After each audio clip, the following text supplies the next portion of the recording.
Welcome to my stream, where knowledge reigns supreme. Calm and collected. Fixerbot says. Welcome. Stream starts in 5 minutes. Expectations, gonna teach you something new. Learning, hacking, exploring. There's so much we can do. Feel the excitement as we dive into uncharted lands. New discoveries await in this digital wonderland. Together we'll unravel the secrets, unlock the code. No limits, no boundaries, no knowledge will explode. Welcome to my stream, where the fire of knowledge burns bright. Chat with me, let's embark on this journey of delight. From the basics to superpowers, we'll learn and grow. In this stream of knowledge, together we'll grow.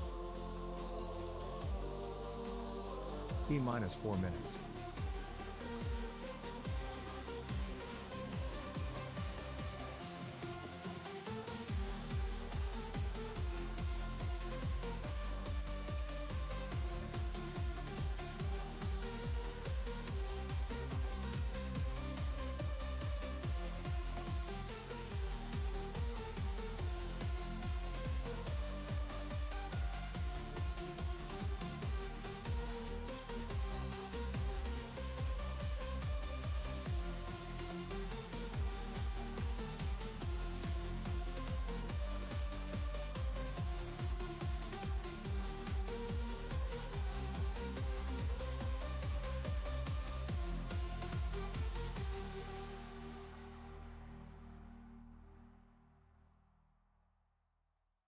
Welcome to my stream, where knowledge reigns supreme. Calm and collected, I'm about to go live, you know what I mean. Got high expectations, gonna teach you something new. Learning, hacking, exploring. There's so much we can do. Feel the excitement as we dive into uncharted lands. New discoveries await in this digital wonderland. Together we'll unravel the secrets, unlock the code. No limits, no boundaries, no knowledge will explode. Welcome to my stream, where the fire of knowledge burns bright. Chat with me, let's embark on this journey of delight. From the basics to superpowers, we'll learn and grow. In this stream of knowledge, together we'll grow.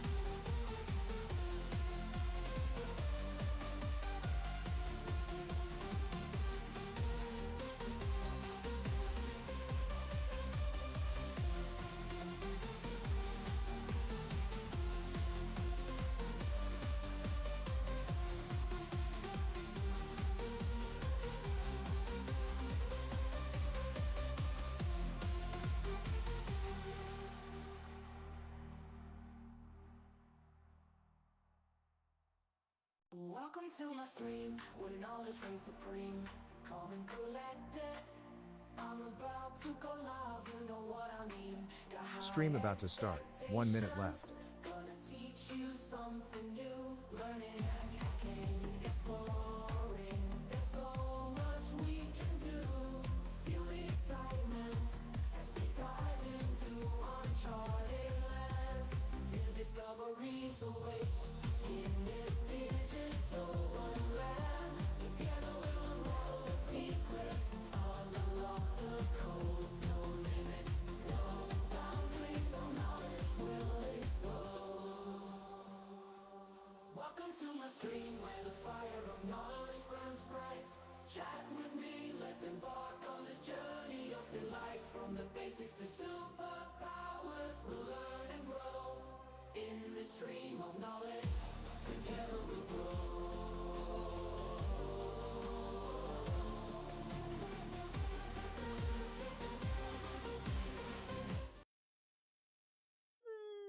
welcome in! So, I just updated VMware Workstation Pro for Windows.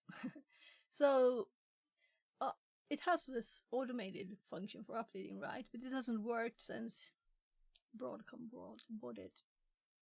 So now I actually downloaded it. I had to jump through so many hoops to be able to... I had to type in like my address, everything, to be able to download the file. I don't like it, really. So why couldn't you just... There was a download link here on this page.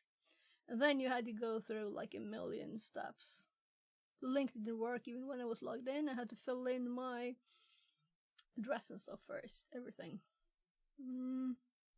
And of course confirm with email and a million times. Well, it's done now at least. I thought, yeah, I'm looking for it for my mom here. Meetups for retired people. She thinks I'm not that old. That's what she says, you know. Yeah, I found this too. This is hacked in Swedish. So someone said that they had gotten this back online because it's from 2021 here. So I watched a bit of it. Interesting. So it's a documentary. They go like, oh, this company, we're going to do a penetration test. And one is like a physical one, and one is on people. They're like entering the first one there. They're entering like some research thing, you know. It's okay that you do this on a paper, and they get like their Facebook accounts taken over and everything from those guys. So yeah, I thought I'd go through all the simple TCM courses as I by mistake paid for another month or something. So I'm thinking I'll go through them all. I can't do it on stream, you know, because they don't wanna. I understand that because it's a paid thing, right? Whatever. So they have free things now, so I'm not as much against that, but I still don't like subscription things. I want to like have a course and be able to look at it again later. It's very odd to not be able to do that. Oh well. So I did the Black Friday thingy. I thought, well, I want to do the IoT one. So, breaching Active Directory. So last time we tried to kind of get back to where we were because I didn't remember much. So there's a special, well, let's see here. There's a special VPN file. And I'm on purpose not showing you.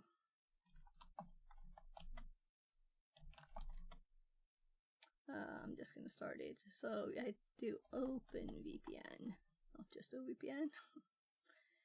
And the file is breaching AD OVPN. So we connected to no fatal error. Okay, let's just check it out again. It stopped, maybe because of that. So I might have to start it before we can connect. Logical, right? Still fatal error. 5 minutes. I don't think the VPN would care about that, would it?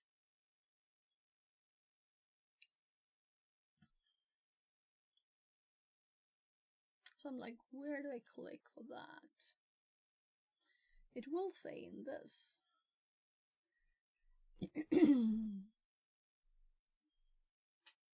Some networks. Where on earth do I click to get there?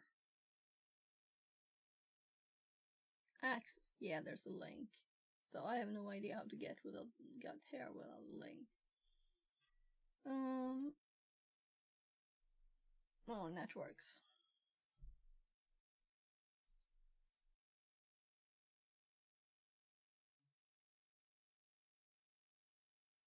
So, trying a third time.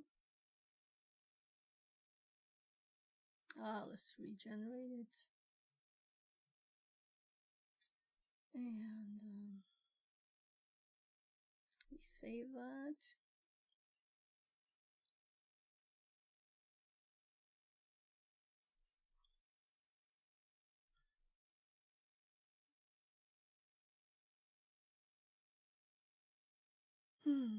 So, you know what I'm thinking about, right? Trying to download this file, by the way. The long one. It keeps stopping. So, if I open this, I better be in the camera mode. Because I don't know where it will end up. Something like that. I have to copy the text in it.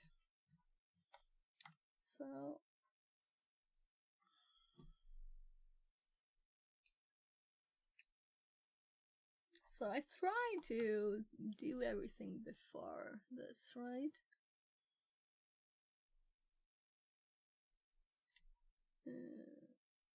VPN.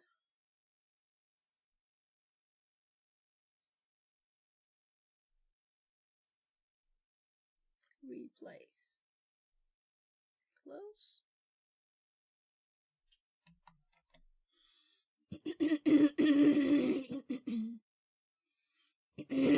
So I don't know why.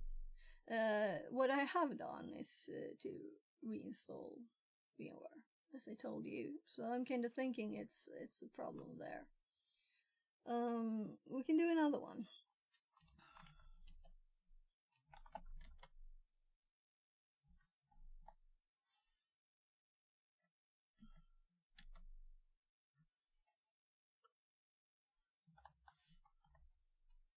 Oh. I think I know what the problem was. Maybe. We'll see. Opinion says. See if I fixed it. Hi Fixit, I hope you are good. Yeah, I'm great. How are you?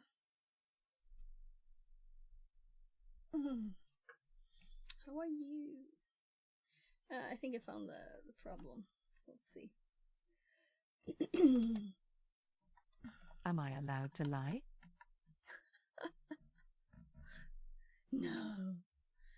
If you really want to, you can. It's not like I wouldn't know. Not like I would know. So, let's see now. I'm great, thanks. I think the default is lying on this question, right? And the default lie is, I'm great, thanks. No, I don't know. How are you really doing? Are you great or Yeah. not? So are you good? You're allowed to tell me how you really feel, you know. Lol, you know me too well. So have you been sleeping? That's kind of a good thing to do.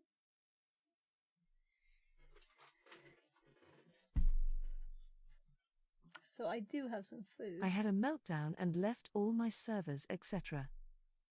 Oh. Okay. So, you're here at least on Twitch. So how are you doing? Do you have a plan? How to feel good?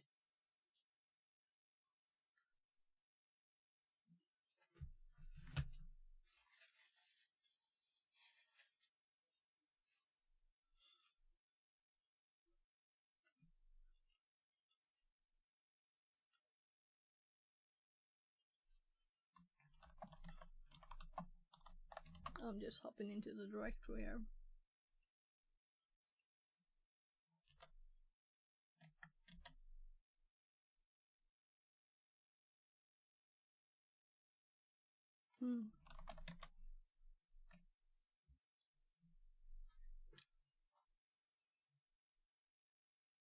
So, reaching 80.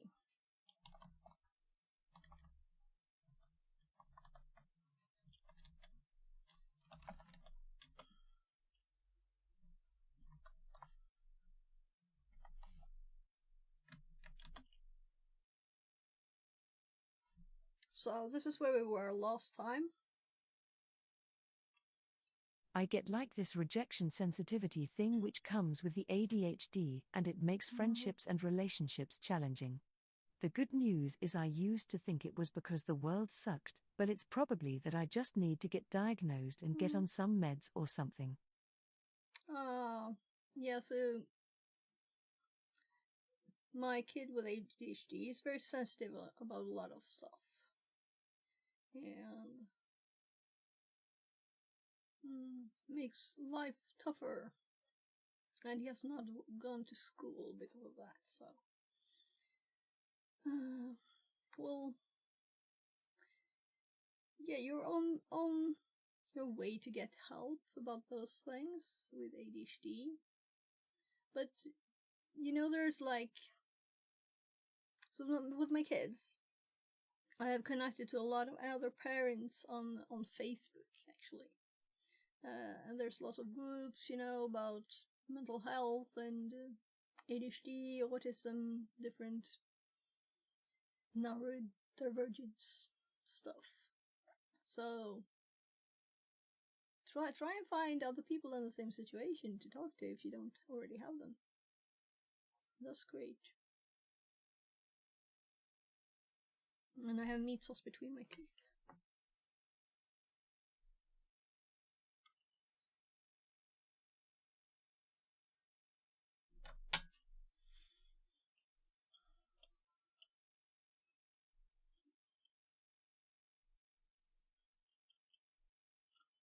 So I'm 48 now, and I think as a result of going so long untreated, I think I have developed other problems too. Yeah, I think that's quite common, especially that people feel it's like their own fault, that they actually have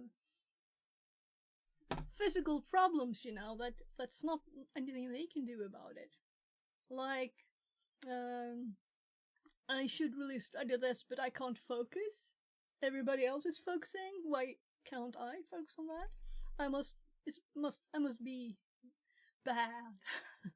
You know, but that's not the case. It's just that the brain works a bit differently. Other things that it's good at, right? Try and find strategies and work around it.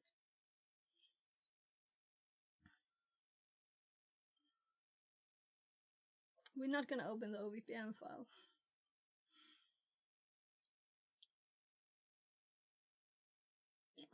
Let's just do open because I can't find it.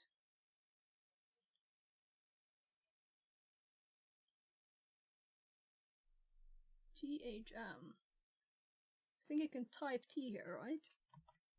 T. No?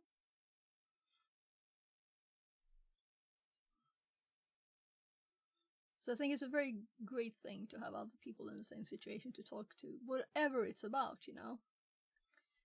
And I would guess that a lot of people in, you know, the cybersecurity areas, like neurodivergent in some way.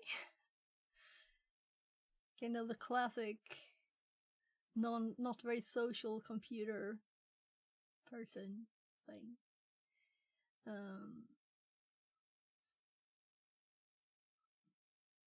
There it is, and there it is. So I'm gonna copy this to the notes. That's why I opened it, because the script that they gave us, I didn't like it because it's this short code. You know, it's very short code, and they had made a class out of it, and they had arguments in. I don't want to keep retyping these things. I want them to be there.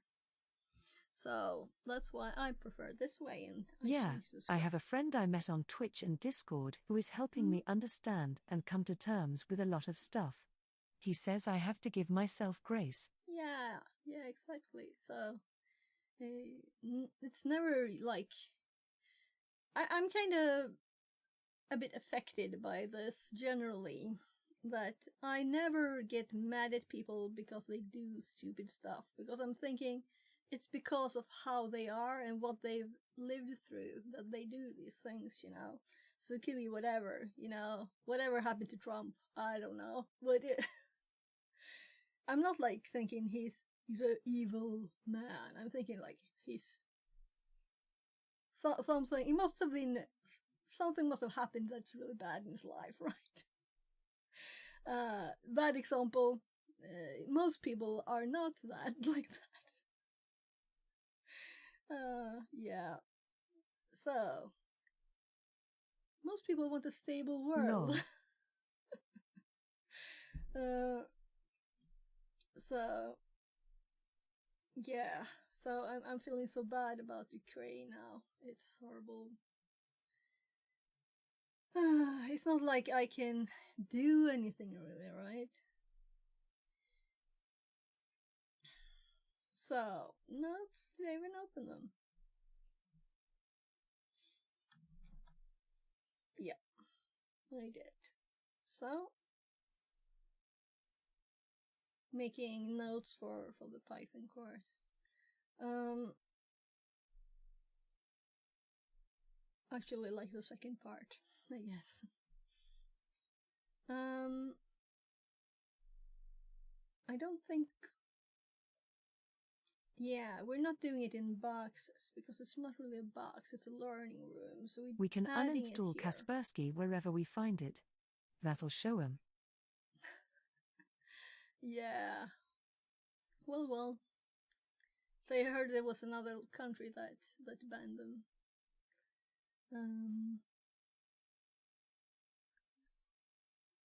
So I'm thinking like this, that if someone has problems with something in the stressful modern world, it's probably something else that they're very good at instead, because for my kid with autism, it is really tough, but he's also very smart, so I'm thinking that he will find some niche somewhere where he can have a great life. And I'm kind of sure of this for both my kids, and my hubby is not, so he's very, very worried. But he's like the person who worries for everything. Yeah, he worries about everything, and he can't let go of it. So that's also, one of those problems that you don't want to have. So he gets mad at me because I don't worry. Well. I'm sure that everybody will find their place to, at least if they have a positive attitude at the start. So if they're going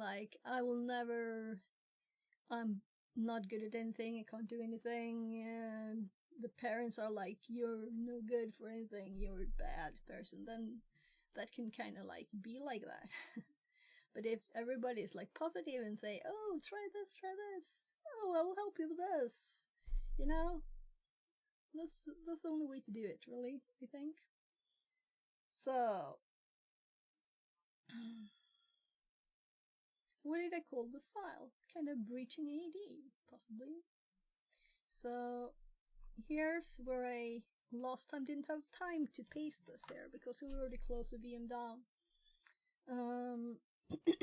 So this is a script to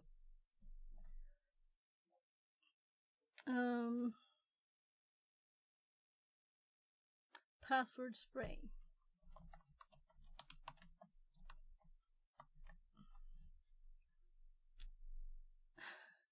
Spray.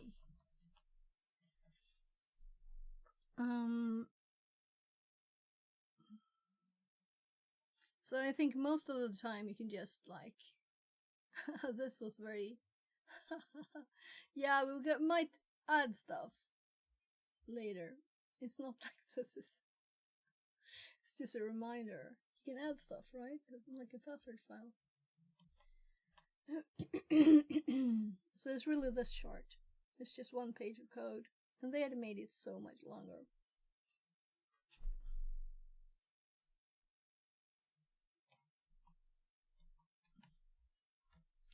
I'll delete it, because why?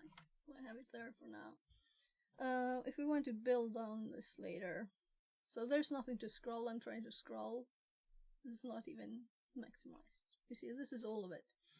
And it was at least 2 pages, because they had built a class of this simple code. And these are only used once. Yeah. Could get even fewer lines and just a comment what the code means. Well, it's interesting this. If you read the code here, so it's using HTTP NTLM auth from requests NTLM. And we send it a text file. We have the name, the fully qualified domain name, a password that we want to spray with, and this is obviously not there yet. And well, let's just delete that on the side too, because I'm not thinking I'll do that now. I want to continue through this, and we can fix better scripts later tools to use. And the URL too, NTLM auth. And they say this is what we found in our OSINT information gathering, so we use this. That's what they say in the room.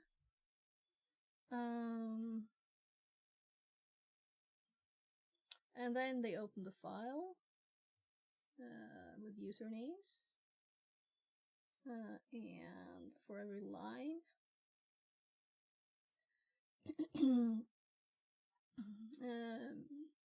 Okay, so they just append to this users all the names. So we have a list of names to continue on. And then starting password spread heck using the following password. And then the only password. It's not like a list in here. That's what I was thinking, that it would be kind of nice to have that, right? So count 0 for users. I'm assuming this is found ones, valid credentials. The number of them.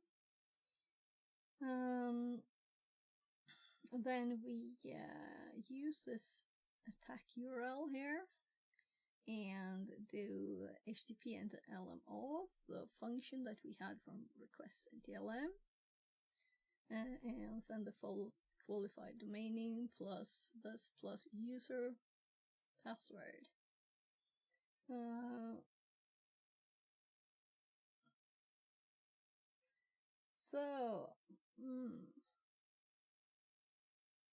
Okay, yeah.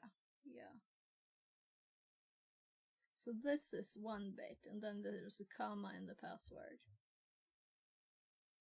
Fix IT. I know you've never been that bothered about view counts, and that's actually one of the reasons I've always respected you, but why is it you don't get as many viewers as people who put in similar or sometimes less effort into their streams than you do? I mean, I know it's early in the day, but come on, Twitch, 10 users would be nice. Yeah, it's and very Zhao go to odd. Polly and Sometimes says, there's more people. Python, vomiting face. I don't JK. like Python. Python is actually great. Yeah, I don't know. Maybe it's that I'm older. I think a lot of people, they're going for younger people. I don't know. That could be one reason. But sometimes I have 10 every stream for a bit. And I've been thinking, is it the theme I'm on? And I don't know. I know some things people don't talk when I'm streaming. I would recommend turning your mic up a BT.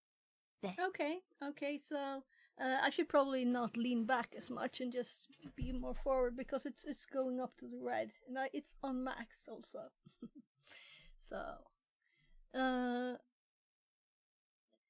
is it better now? The audio? Also, I've been thinking about I got this new mic. I don't think it's better at all. I think it's just messier, because I have to have a big thing on my desk. Maybe Twitch is just quiet for me. I don't know, because I compared some, my recorded stream with, Nutty stream yesterday.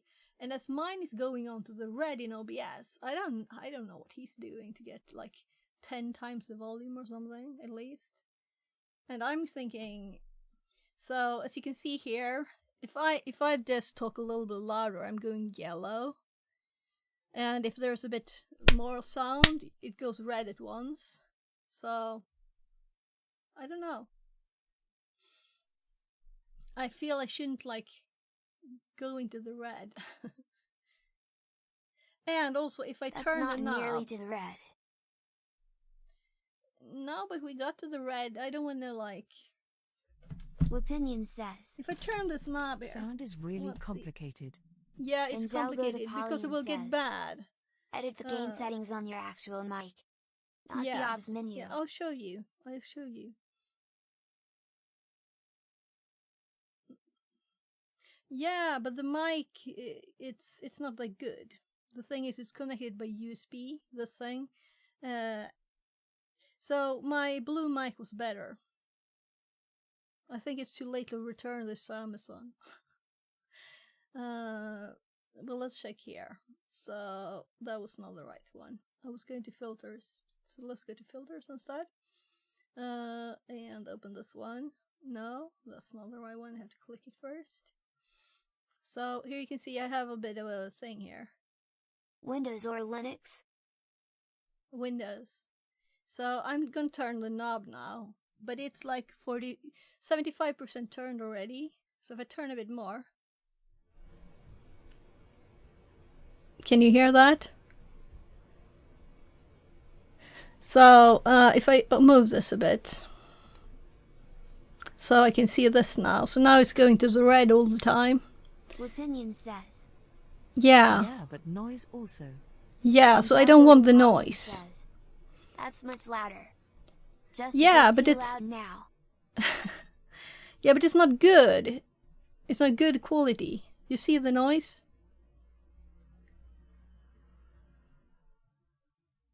So I don't hear it, but I can see it. And now we're like That's back to perfect. where I was.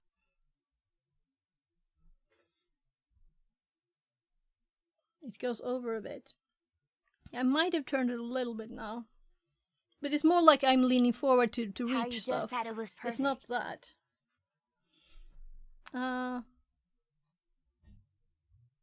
Even the noise doesn't matter too much. Yeah, the noise is horrible. I will never allow noise. So, Opinion says. one thing that I have I done, heard I've a car put... in the background, and I think your next door neighbor just farted. That's how high the volume was. Okay. I'll have to check the VOD later. So is this okay now? Is there noise in the background?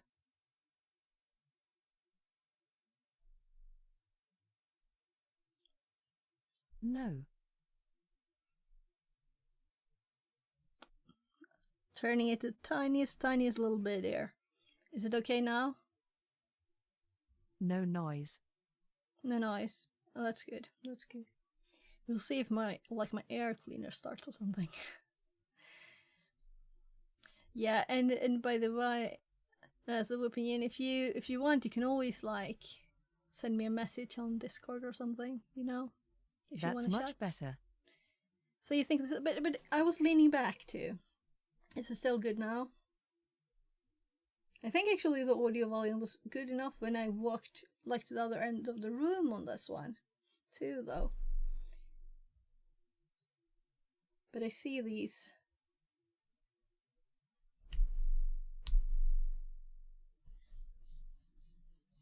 Yeah, so one thing I've noticed is that my keyboard is quite close to the mic, right? I need a quieter keyboard. I've not changed anything, but we could click this. But it's messy because my keyboard is so close, I have to move it far away. But okay, thanks. It's great if we have better volume.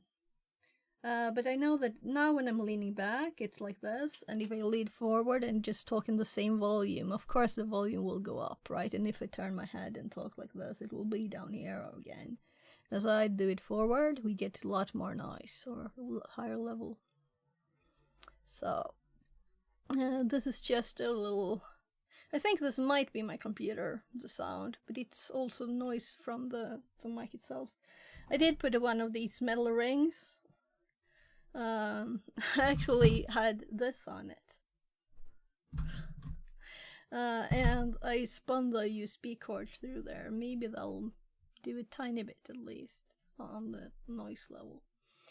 But I can't connect it to my USB hubs. That's a bit sad, because that was my plan.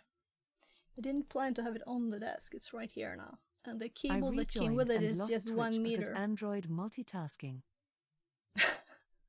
Yeah, Android multitasking. Yeah, it's better at least than it was So like missed what you 10 said. years ago. I don't know what I said. I probably was like sitting back and seeing the volume difference when I'm here. If I'm turning my head and talking like this. I know I should be more forward. So I put the mic like in front of me here. I could also have it further out, but then it would be even more in the way for other stuff, like when we unbox or have a PC on the desk here. And my food is going cold again. Actually warmed it up a Okay, bit. cool. Back on the Discord. Mic is fine, loud and clear. Yeah, so what I said also was that if you want to, you can always, message me or on Discord. So if you just want to chat or something, So please do. So what should we do now? I appreciate that, thanks. Yeah. So we have the output here. We have found these 4 ones. Did it actually output the count? No. So it's counting it, but it's not saying how many. Let's add that. So print. Let's make a new line there too.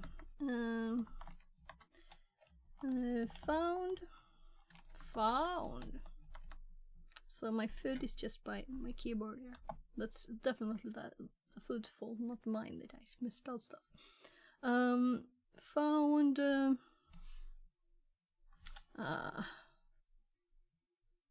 So which way of writing prints have they used? Yeah, they just plus it. So we just plus it too. Plus str count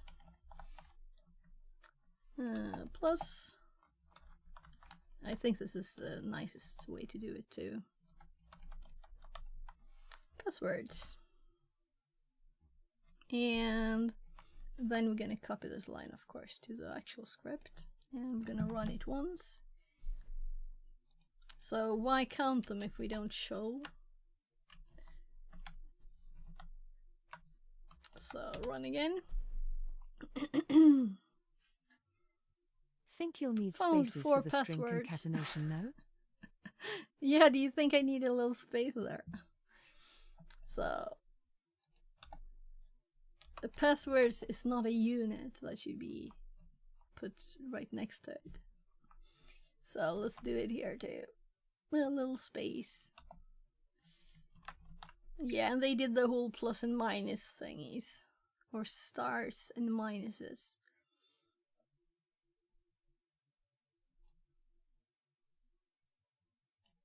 Okay, this is a bug.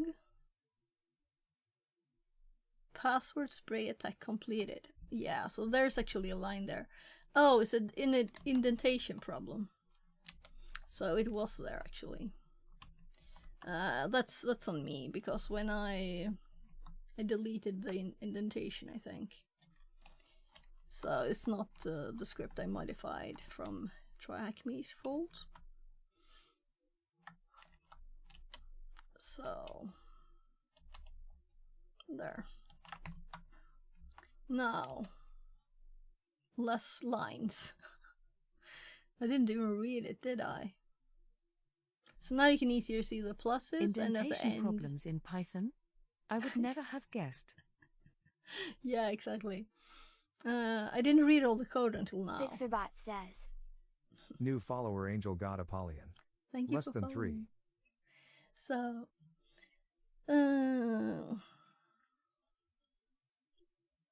so starting using the following password for every Opinion user and says. users. Welcome in Angel Godapolion. Response requests. Yeah, we read this, and this is one line there, or rather auth equals. And then password is after the comma. And then we have response status code, and I think that actually would have been easier to read 400 and 200 here, right? 200, but maybe that's because I kind of know those, right? But we can keep these. It's okay. It's a good, nice,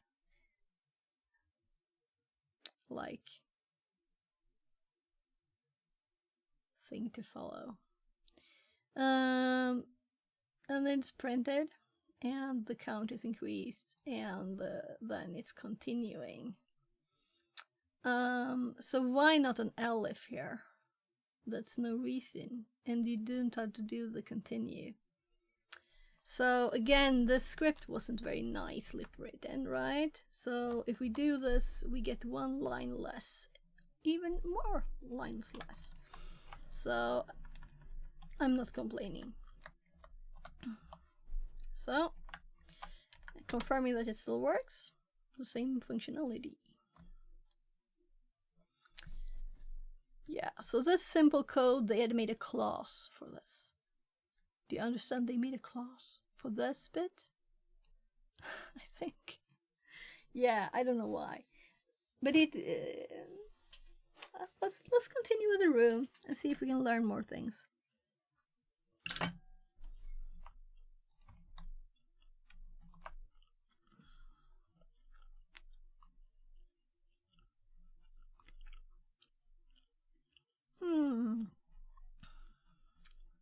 So I'm eating taco pie. And I do have some BA on there. Just because, why not?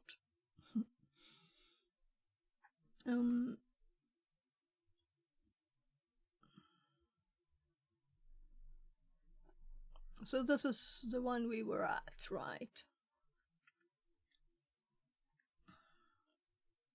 Here's the continue we just removed, if. And we can see that this was actually not indented before. And then they're running it with lots of dots. So we don't know the answers to the question. And then we have the next one.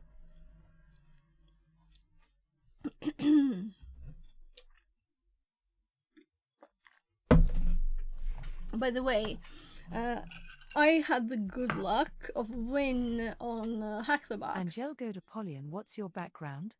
What sort of stuff are you into? Yeah, if you want to. You're allowed to lurk if you want to.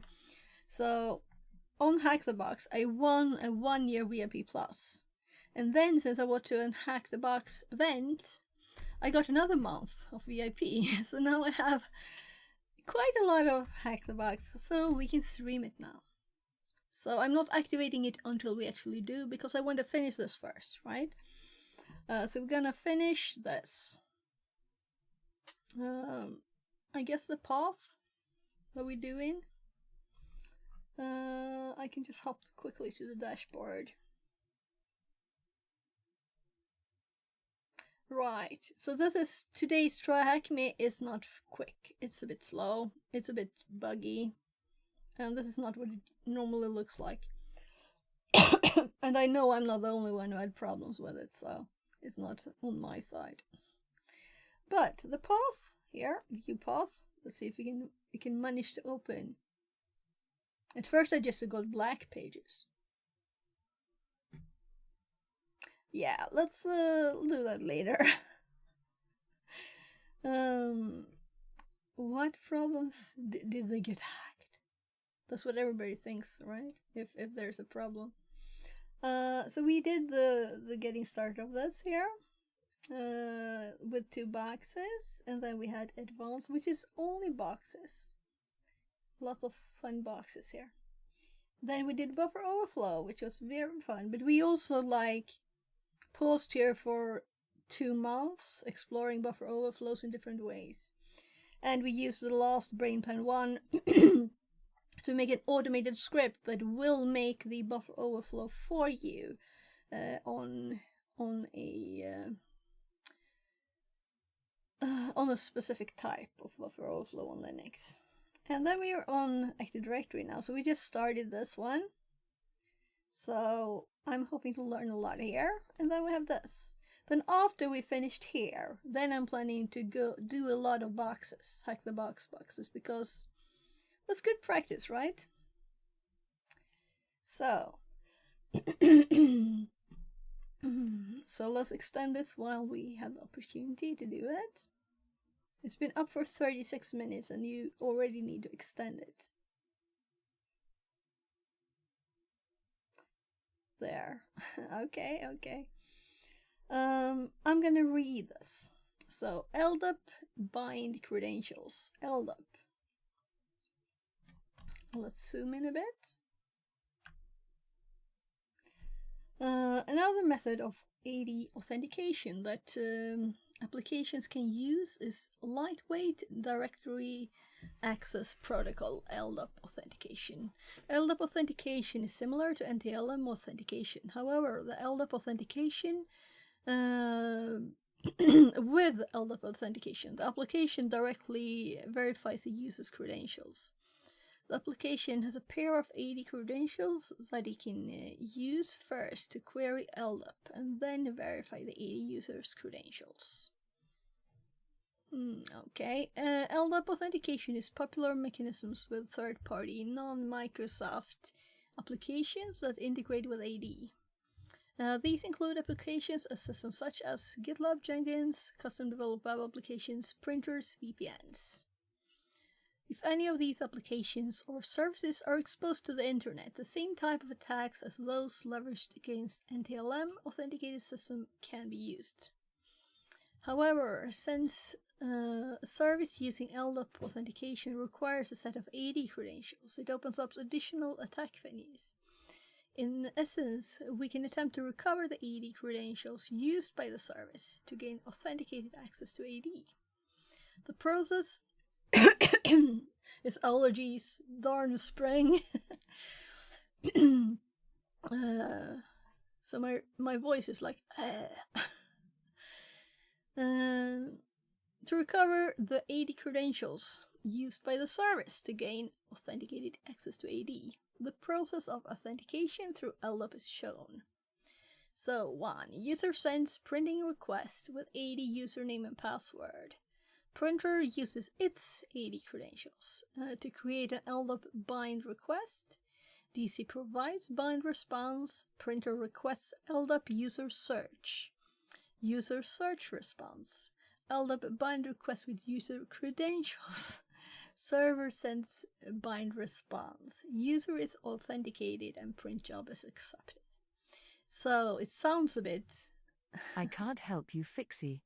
You don't have a hydrate redeem yet. It's by default, you know. You have to delete it to, or disable it, not to have it. So I could make one if you want to. But it doesn't help with drinking water. So what I should do is to have like something in the water that makes slime go away a bit. That's what I should do. Should like do that every day now, probably. So now at least we have spring weather outside. When it was snowing and I felt allergy stuff from the spring, then it felt like, why? Now I can accept it because there's sunshine. Right? So... Lol. So, if you could gain a foothold on the correct host, such as a GitLab server or a printer then, right? It might be as simple as reading the configuration files to recover these AD credentials. These credentials are often stored in plain text in configuration files, since the security model relies on keeping the location and storage configuration file secure rather than its contents. Configuration files are recovered more in depth in task 7. Okay. LDAP bypass. LDAP pass back attacks. I'm not reading. I'm guessing. I should drink all the time then, okay? See if that helps. However, one other way... very interesting attack. However, one other very interesting attack can be performed against LDAP authentication mechanisms. It's called an LDAP pass-back attack. This is a common attack against network devices such as printers. when you have gained initial access to the internal network, such as plugging in a rogue device in a boardroom. And I actually saw that in like these two videos. They both times they like unplug the device in here. It's interesting to see it in, you know, in Sweden they doing it. This one they had really trouble to get into the new office, but then they found an old office, and most of the network outlets seem to be disconnected, but just by the reception they found one that was active. So it's interesting to see these TV programs here. To kidnap a company. So yeah, maybe I'll just go and see if I can find one of those. Hopefully it will make my voice better quickly. So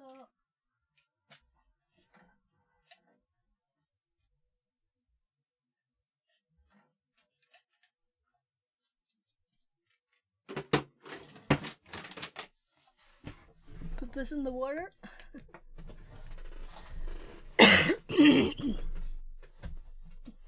So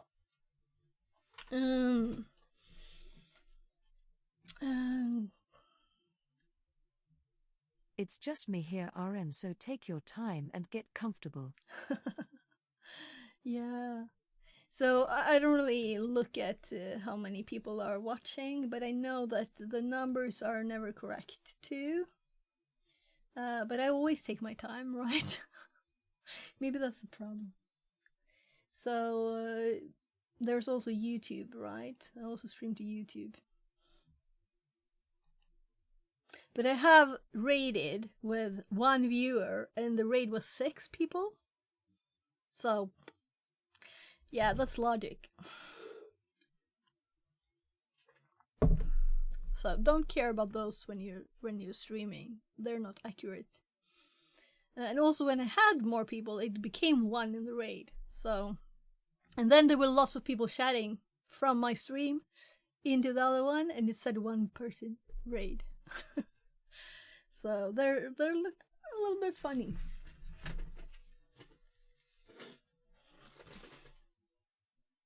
So let's continue.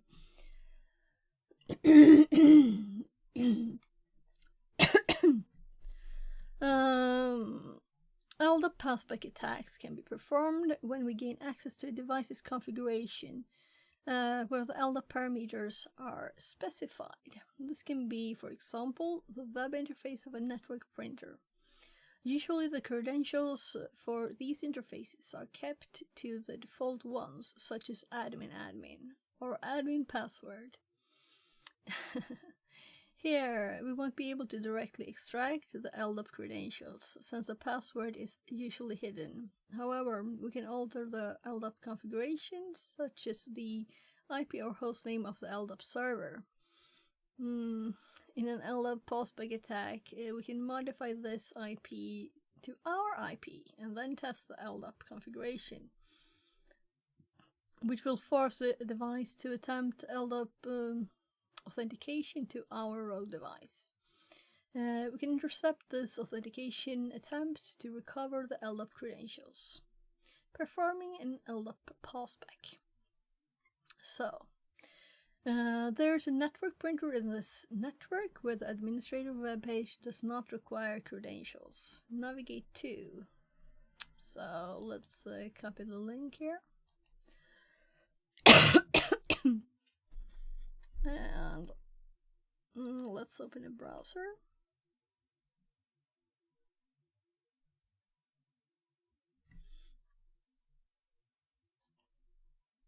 And let's paste this here.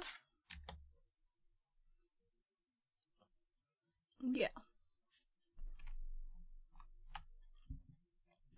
So, we see the same thing but with nicer colors.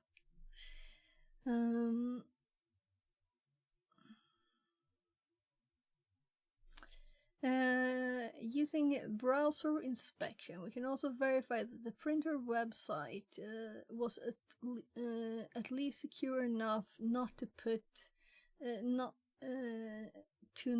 just send the LDAP password back to the browser. So the value is actually stars there. That would have been funny, right? So we have the username but not the password. However, when we pause test settings, we can see that an authentication request is made to the domain controller to test the LDAP credentials. Let's try to exploit this to get the printer to connect to us instead, which would disclose the credentials. To do this, let's use simple netcat listener. Okay, that's interesting. To test if we can get the printer to connect to us. Since the default port of LDAP is 389, we can use the following command. So let's listen. I'm so sorry for my voice, it's, yeah, allergies. NC. I had an important meeting, that was why I was, why not do the NVLP normal one? It's fine. You're good. Thank you, thank you. So, listen on 389. So we're listening. Let's follow along with the instructions for this. So I saw the server IP here, right? So you want to go ahead. But this is basic instruction. I'm thinking there'll be a challenge later. Note that if you use attack bus, you should first Please don't disable... struggle through. Take as many breaks as you need. Oh, no problem at all. I don't like taking breaks. They're forced upon me by my kids usually.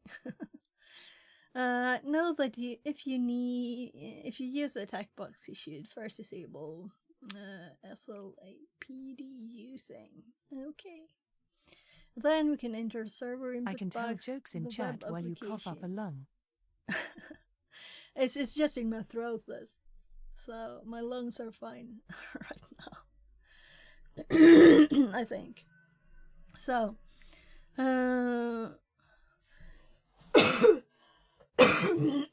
sorry.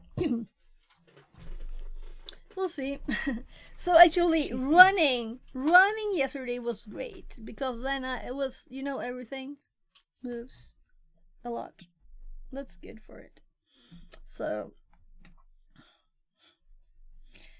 I should take a walk before every stream out in nature with all the pollen. Probably not a good idea. Then we can alter the server input box on the web application to point to our IP and press test settings. Yeah, so let's just do it. So I'm just going for the IP here. So 10, 50, 79, 21. So 50, 79. And my memory is slow today, 21. Honey Yeah, is good 21. if you eat it before the season. It helps you build immunity to allergens. Oh, I could never eat honey. It's so sweet. Maybe in tea. But I don't think it works like that, unfortunately. I would have been immune to all the allergy stuff then. If it worked by just being in it. Right? So my dad, when he was young, he had allergies too. So they had like this hypersensitive That's what they say. or whatever. And they just like gave him like shots with pollen or something. I don't know. I don't think that helped very much either. Maybe a little. But it's a thing to try. So I'll probably try and do some allergy vaccination. But they said like, yeah, you're allergic to too many things, right? So you can't do like pollen or grass pollen, or is it what kind of pollen is this? This is some kind of tree, right? And then they have animals, all the things, you know?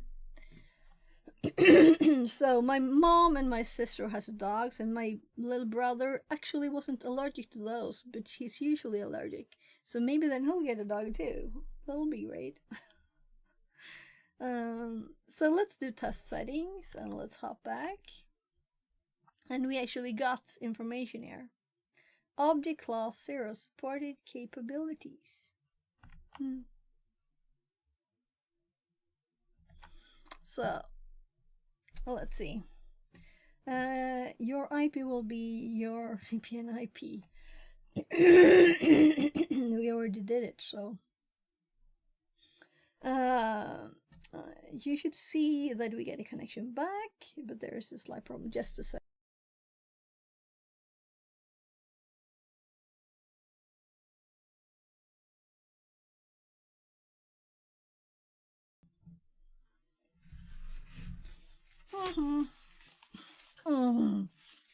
How are we persuading the printer to connect back, and does it think it's connecting to a print server?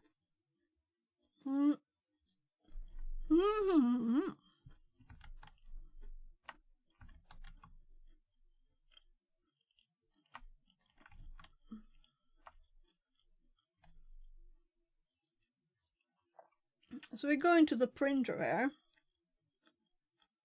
Well, it's not really a printer, I guess, but this is a server, the AD server. We just put our IP address where the AD server should be, right? So we ask it to connect there and test the LDAP settings to connect to AD. I waited until your mouth was full before I asked the question because I'm mischievous. Okay, that sounds more like a sensitive, very nice thing to do than a mischievous one. So, you understand, right? So we have the username. This is just stars, even in the background here. We didn't look at it.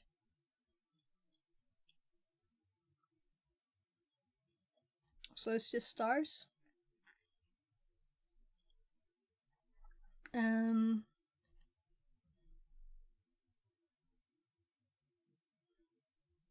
So when we click the test settings, it sends stuff to us. And it's a connection that's going on, right? So I'm curious what they want us to do with us. And I'm waiting to see what they say. So we have 2 messages now, actually. You may require more than one try to receive a connection back, but it should respond within 5 seconds. The supported capabilities response tells us we have a problem, especially before the printer sends over the credentials. It's trying to negotiate the LDAP authentication method details. It will use this negotiation to select the most secure authentication method that both the printer and the LDAP server support. If the authentication method is too secure, the credentials will not be transmitted in clear text. With some authentication methods, the credentials will be transmitted over the network. It will not be transmitted at all over the network. So we can't just use a normal netkit to harvest the credentials. But it was fun to test to connect, right? We will need to create a rogue LDAP server and configure it insecurely to ensure the credentials are sent in plain text. So I've been thinking that it will be okay. I have not used this before, so I was thinking responder. Let's do as it says. So, hosting a rogue LDAP server. There are several ways to host a rogue LDAP server, but we will use OpenLDAP for this example. If you're using the attack box, OpenLDAP has already been installed for you. Leak IP. You can get my IP to my VPN. How are you, VR? Hope everything's good. So, otherwise we can install it. And people keep doing apt-get. Why type extra letters you don't have to? Says. Hi VR. You will, however, have to configure your own rogue LDAP server on the attack box as well. We will start by reconfiguring. I should put a note in my stream that it's allergies, right? allergy season. Let's hop back to the machine. So we're still getting stuff here. So I'm gonna just try and send something. See if it says something. I don't know its protocol.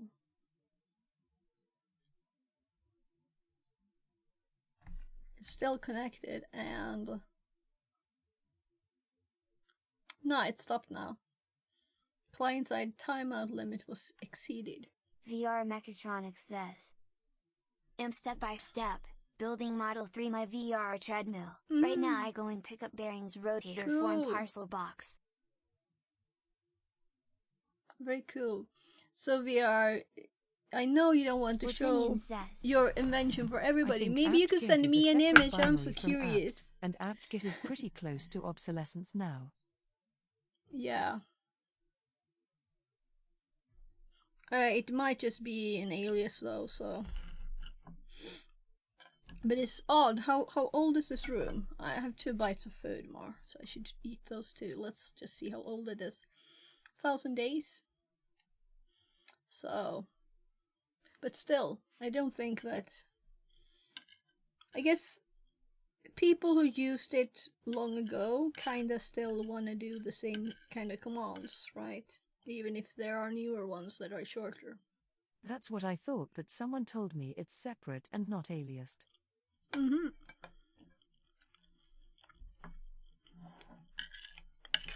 We could check that out if we want to, but I don't know how long I have today. Maybe one of my kids want to go shopping, and I'm not gonna say no to him because he's not out even once a week. VR Mechatronics says.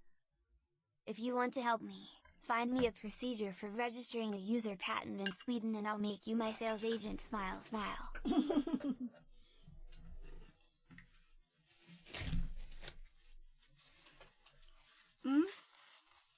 I think we kind of talked about that before.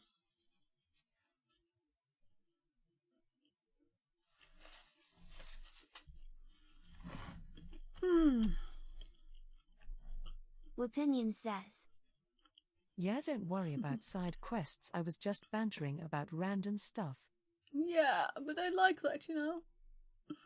Bantering about random stuff. Go on. So, we'll see if it's installed on our machine.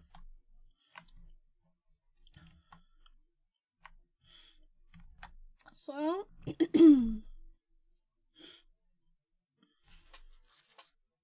I'm like, do I have any food on my hands? No, I think it's okay. So, we just see what is called a D. VR Mechatronics, Oh. you get bonus points for asking questions when Fix-It has a mouthful of food.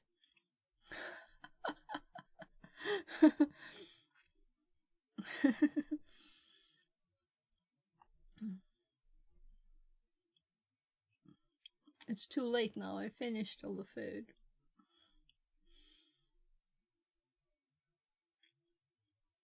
So I'm looking for the commands that we are going to use for this.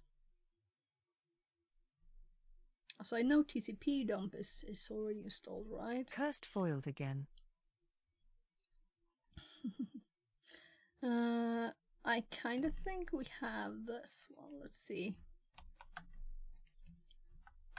Yeah? VR Mechatronics says. Did you change country to Finnish? XD. Finnish. I don't know a word in Finnish. Yeah, seriously. Yeah, I think I know like 1, 2, 3. I'm not gonna try pronouncing it on stream.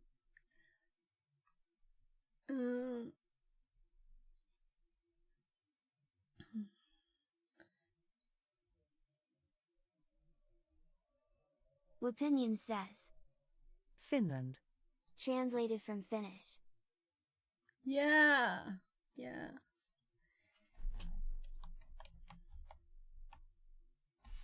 Yes, I think we need to install it. So. I used to have a Finnish girlfriend. Ah, okay, okay.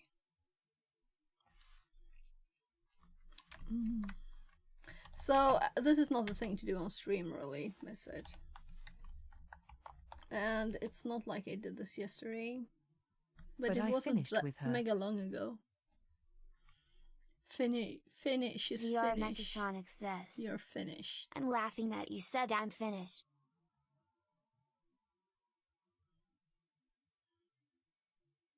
So, running APT update on stream. Very, very interesting thing to do, right?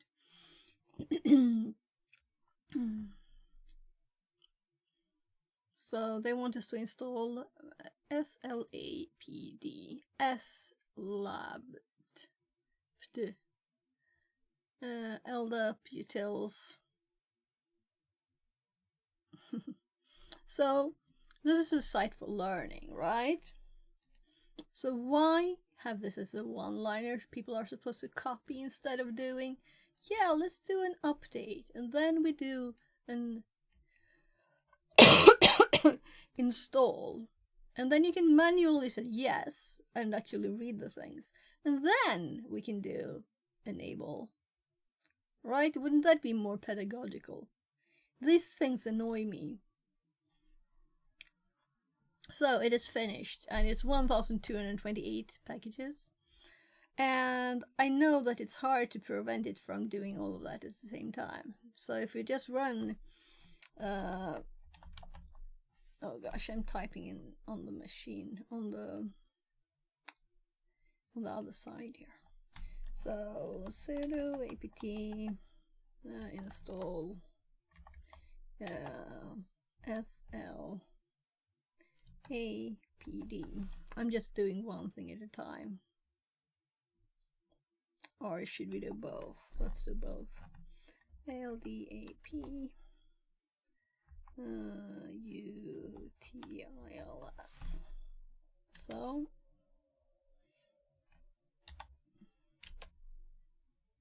it's just doing these.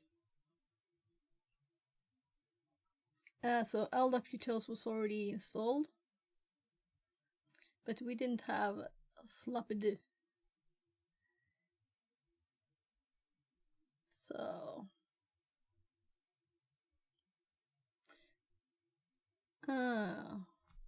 and there's an obvious graphical difference. It's much prettier than this. Also, this is something we got automatically during installation though, so admin in your LDAP directory. So there is no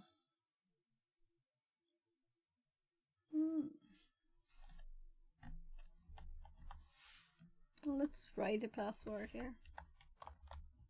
You know, we have AD set up now on the Proxmox machine. Opinion says, Fix IT. You honestly need to have more redeems which are more expensive. I have like 11k unspent points right now, and your most expensive redeem is 500. Okay, so I have 2 cheap redeems. I know, I can fix that. I do have one more.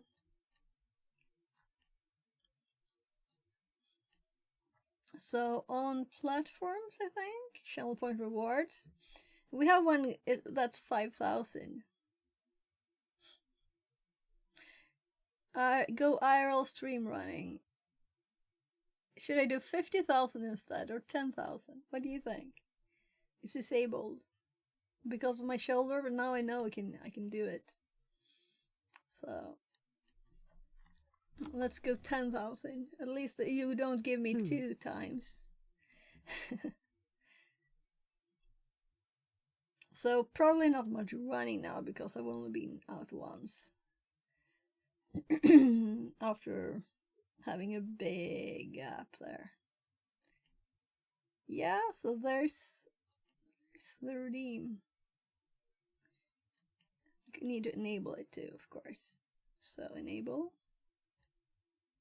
And let's check the options for it.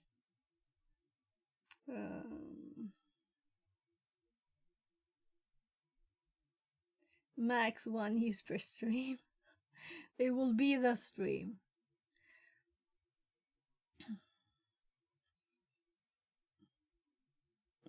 So what else? What else should we add? You can suggest things. Maybe we should do the robot arm like a bit more, like at least 500. So it's fun when new people hop into stream and they redeem it, but I think they get like 300 at once. Are right? you telling Points? me you want to go for a run? Should we make these more expensive then? Are they more attractive then? Should we double the points here?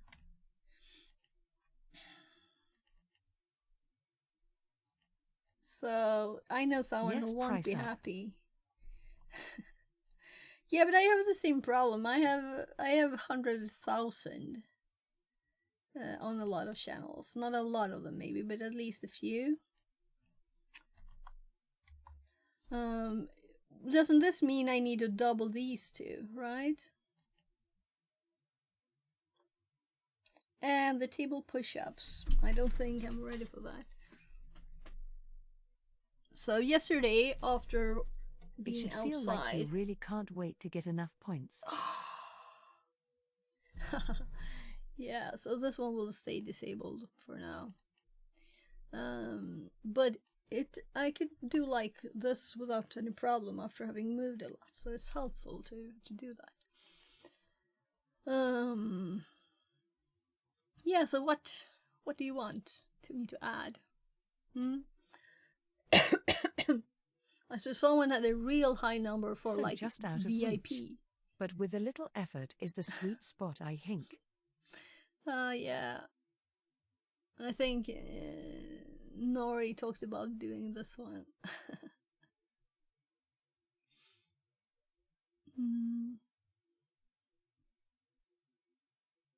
So should this one be more expensive then? Let's do this one 1,000 then too. So make things a bit more expensive. I haven't done this forever. Forever is so long ago. Is enabled?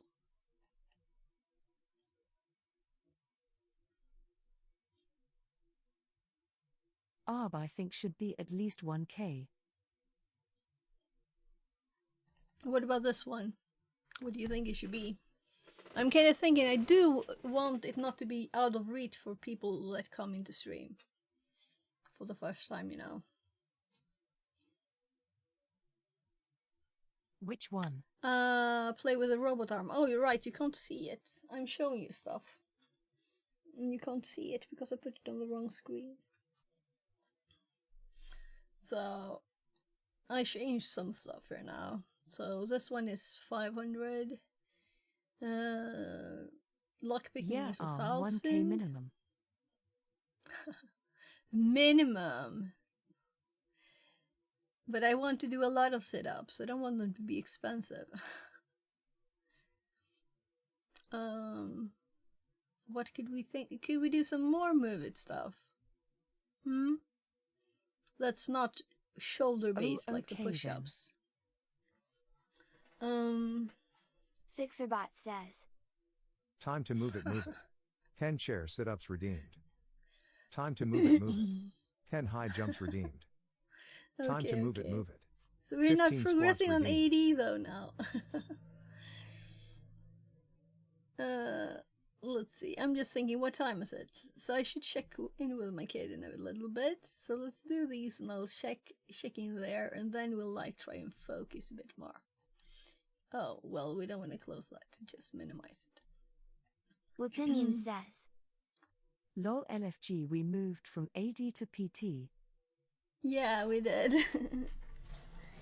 So the thing is that I have so much training ache from yesterday. So my thighs are. I was saying then that I will feel this in my legs, and I do. So we'll see how this works now. Can I even do squats? Yeah, I can.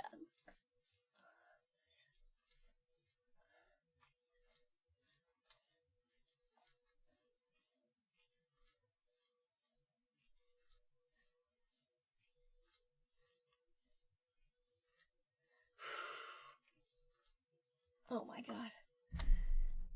Was it 10? If I pretend not to know. Yeah, it's 15. I got a little break there.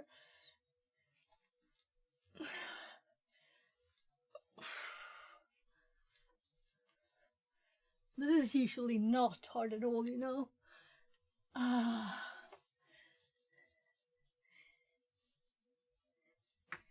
So it's not just my thighs, my whole legs.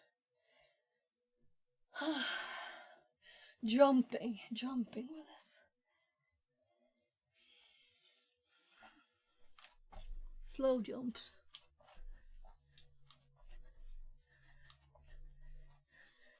Mini jumps. Oh gosh.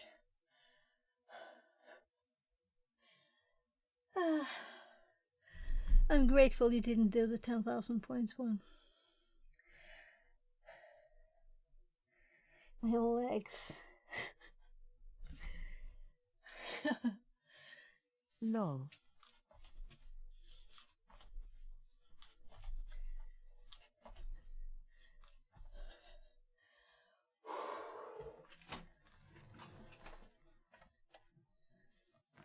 That's a good workout actually for my shoulder.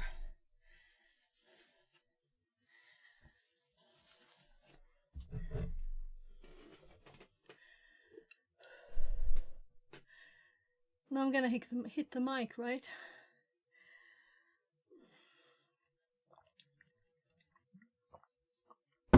Feel better now? A bit out of breath, but I'm good. Just my legs, you know, when you have training ache, it's tougher to move.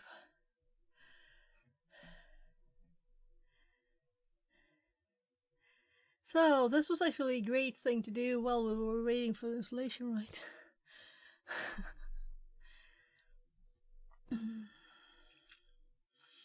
Good thing to do.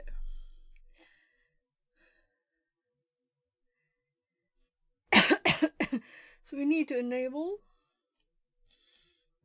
Oops. However, you will have to configure your own Rogue LDAP service on the attack box as well. Yeah. So they said that we don't need to do that there, but we're not there, so.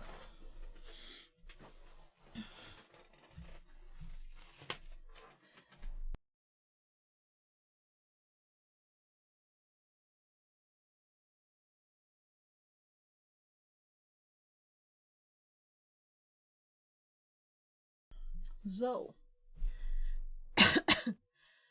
am I ready? What do you think? So what if I lean this back a bit, the mic? I actually managed to get it not to move. You think I used tools? Well, then it's stuck. So here is the mic. So if I like hit the camera, I will be right by this.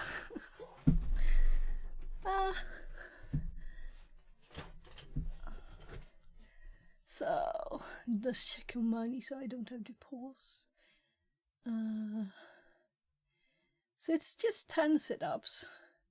Why do we just have 10 sit-ups? I guess there's like a 5-minute time pause on it too. Yeah, now I want to know.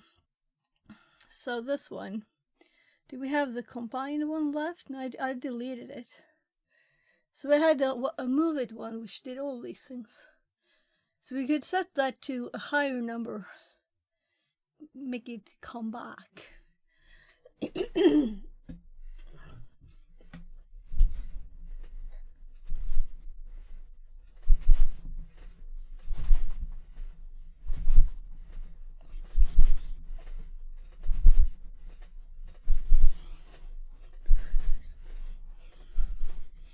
So it's like I'm doing this.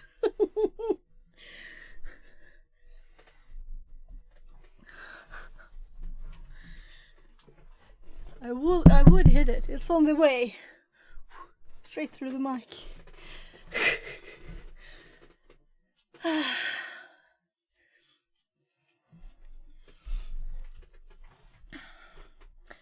So,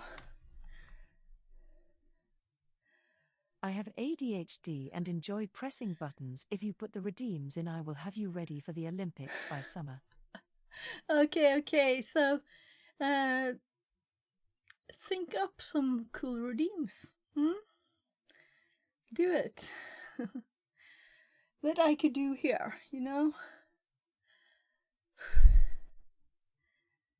So now I got hungry. Let's run the rest of the commands.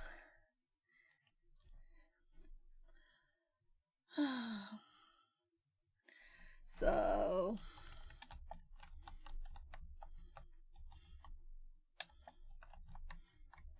enable, and it's called SLAPD.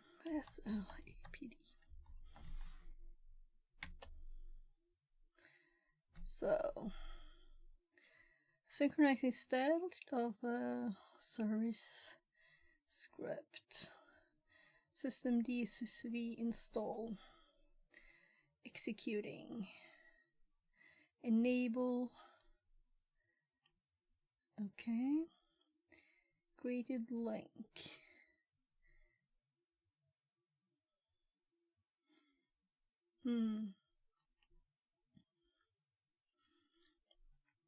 And then we have sudo dpkg reconfigure.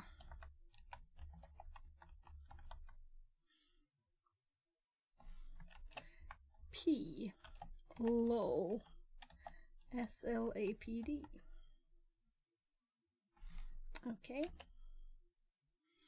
and we get nicer graphics than they have, but not a lot. If you enable this option, no initial configuration or database will be created for you. Omit open all server configuration. Make sure to press no if you want to skip server configuration. So it sounds in the first bit like they want me to confirm, and then it turns it around. No, it's actually asking, omit this? No. So if I omit it, then I should say yes. So you want a basic config, surely. Make sure to press no when requested if you want to skip server configuration. Yes. Yeah, but it says to click no. And it's the same text. We'll see. We can always redo stuff if it's bad. If. Yeah. So tab to switch. It says. Yeah, but also this is what they have in the guide, so. For the DNS domain name, we want to provide our target domain, which is ca.tryhackme.com. So they did it backwards. They said that we wanted, you know, say press no to skip, but it's no to get it, as we got, right?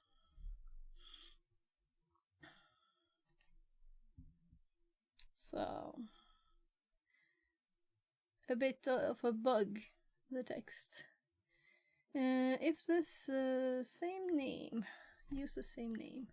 So, ca.tryhackme.com.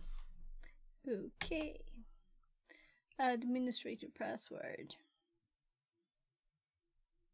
Please enter the password. Provide any administrator password. Select MDB as LDAP database to use. Battery died. Power died, I guess. So, let's do a password.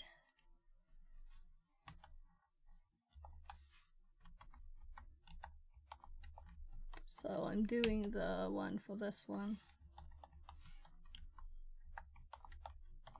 And then they said, select, do you want a database to be removed when it is purged? So we didn't get this question. P at SSW0RD 123. Translated from German. Oh, so you know German. That's very odd German. Anyway, we didn't get this question. For the last two options, ensure the database is not removed when purged. No. Move the old database files before the new one is created. There are still files in. If you enable this, move old database. Yes. There. So we didn't get the question here. Select MDB as LDAP. We didn't get this.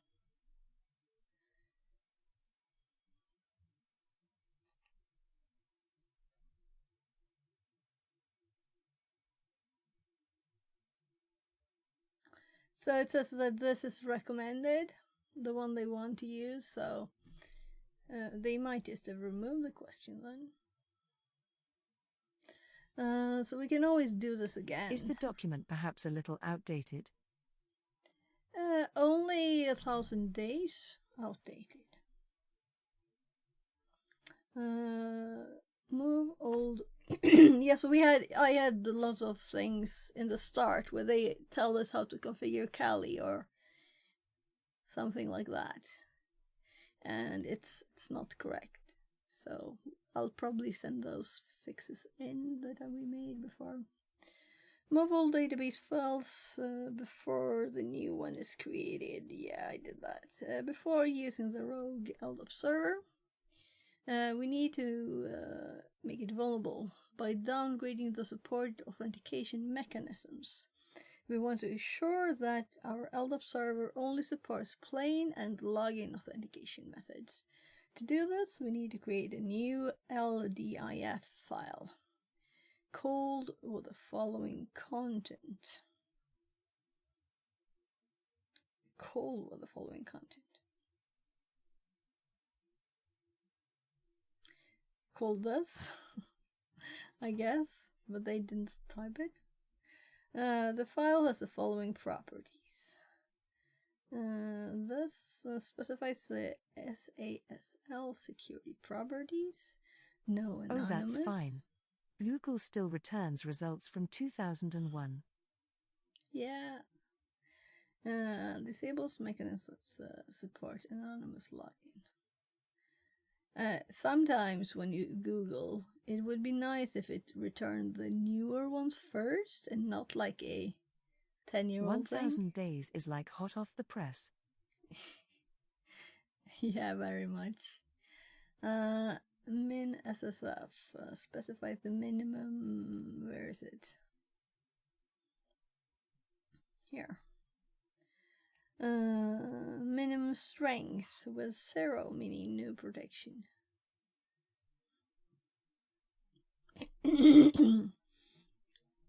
Now we can use LDIF file to. It doesn't say where we're supposed to put it. It's like it's missing here. So, create a new LDIF file called nothing with the following content. So they're specifying the current directory here. So I guess we created where we happen to be. So let's copy the name of the file first. And then we're going to nano.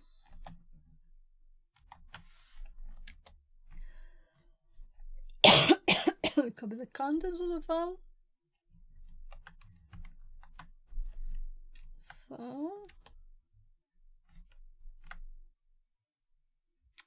dn cn config replace.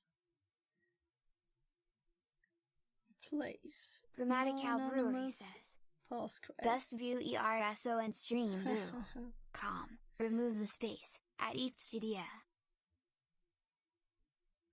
And then we go back out. Opinion says. Oh, banned. Yeah, so message deleted. I don't ban people, even those. I don't ban people.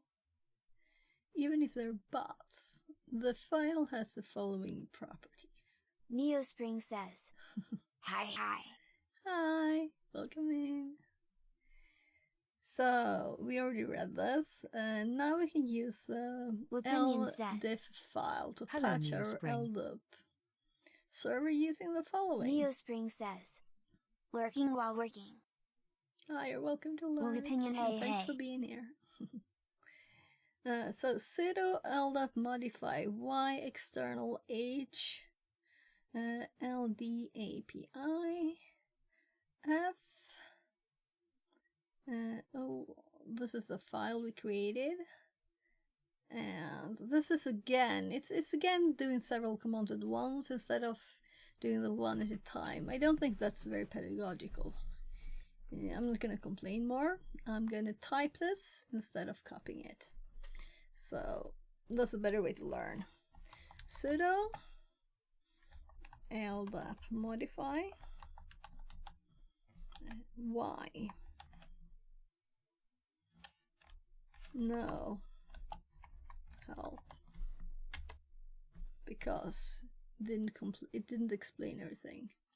Y SASL mechanism doesn't tell me much more, but at least a little more. Then we have H. LDAP uniform resource identifier, the URI. We kind of know what a URI is, right? Then we have lowercase f. File. Read operation from file. We can verify that a rogue LDAP service configuration has been applied using the following command. Note.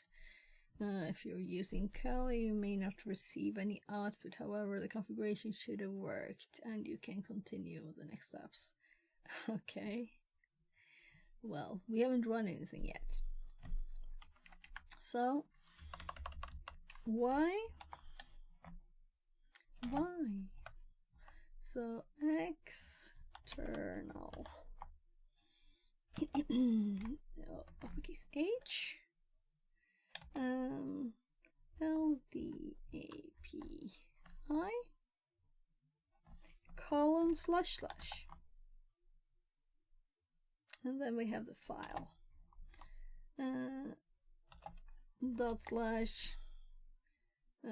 otab.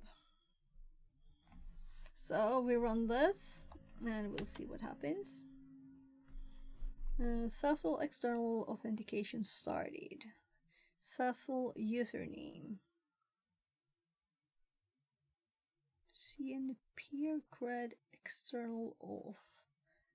SASL SSF. Now we need to Google, right? Because I don't know what SASL is. Simple authentication and security layer. SASL is a network framework for authentication and data security in internet protocols. So I've heard it, but I don't remember a lot.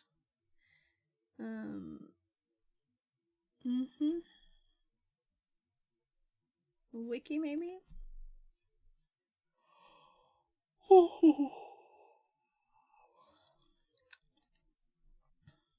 So a lot of SASL with different meanings, in other words there.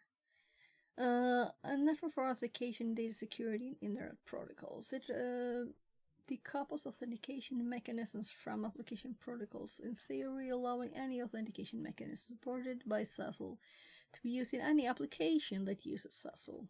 Authentication mechanisms can also support proxy authorization and facility, allowing one user to assume the identity of another. I would say facilitate, right?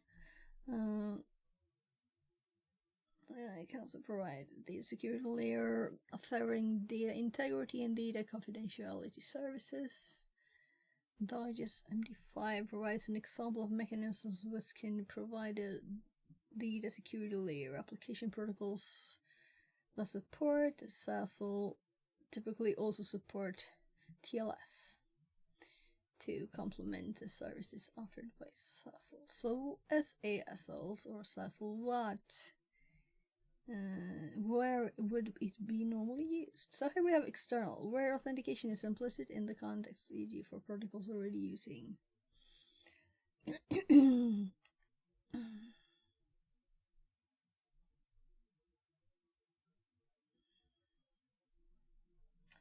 SASL aware protocol, application protocols. So we have LDAP here, for example. RC, POP, SMTP, IMAP. So it wasn't a lot there, but I think we got all what we needed. So let's actually restart the service now. So sudo service slapd restart. And if I had been copying these, I wouldn't remember the name of it now, right? So this command here, we're supposed to run this to see if it actually works, but it might not give any output on Kali. We'll see, because Tin it's Raiders old. from 0 day 3301 have joined. Fixerbot says, Thank you very much for the Welcome, raid. Raiders. Welcome 0 day in. 3301 brought I might 10 still friends be to in the your party. stream. Go drop them a follow.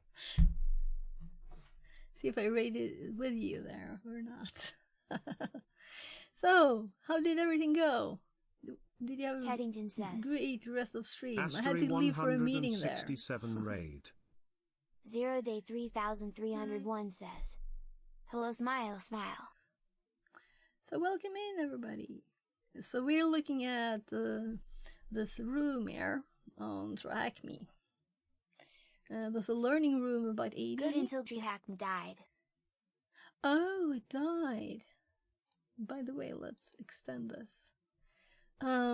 So this is actually a new thing for me in TryHackMe, that it actually has more than one computer like this. So we have talked with this printer. But Teddington we're says, reading and taking it slow, TChem learning all sucks the today things and here. looks to be dying. D. Yeah. So I opened this page up, and then I was like, yeah, maybe not now, because it didn't actually open. It's a bit slow. So this is the path that I'm doing right now, offensive pen testing. So we're on the 80-bit here, just at the start. So we'll be doing lots of fun stuff here. Learning all the things about 80, right? 0 day 3301 says, pivoting is key. Teddington says, Yeah. Who I'm just about to start that segment I think on AD. D. Ah, nice. The one before was the Opinion buffer says, overflow one. That was really Oh, fun hello, too. Raiders. Lol, I turned around to make a cup of tea and chat is now popping off nice. Yeah. So thank you very much for the raid and welcome in again, everybody. Let's hop back over here and let's see where we were. Teddington says, We're hosting a rogue Whopping LDAP hello server there. here. So we did all this installation steps, except for this one didn't pop up, but the room is 1,000 days old too, so we've created this file. We have like updated stuff here with us, and this is what we're going to type in now to check if it was applied. But if you're using Kali, you might not receive any output, it says here. So we'll see if we get any output. So LDAP search. Ah, gosh. That's why you shouldn't look at the other screen than the one you're actually typing on, right? LDAP search. H LDAP colon slash slash. Lowercase x. Oh, we didn't check these in the help. We'll have to do that. LLL. S. Base. B. So many options here. And then supported SAS LM. 0 day 3301 says, as long you not Google your password by accident, not like this. Google password. So before here we actually looked at the help, as you can see. So we know here we read that H is URI. Well, what is X? X is authorization E. Huh? Oh, it's lowercase. Simple authentication. Simple. And then LLL. 3 L's?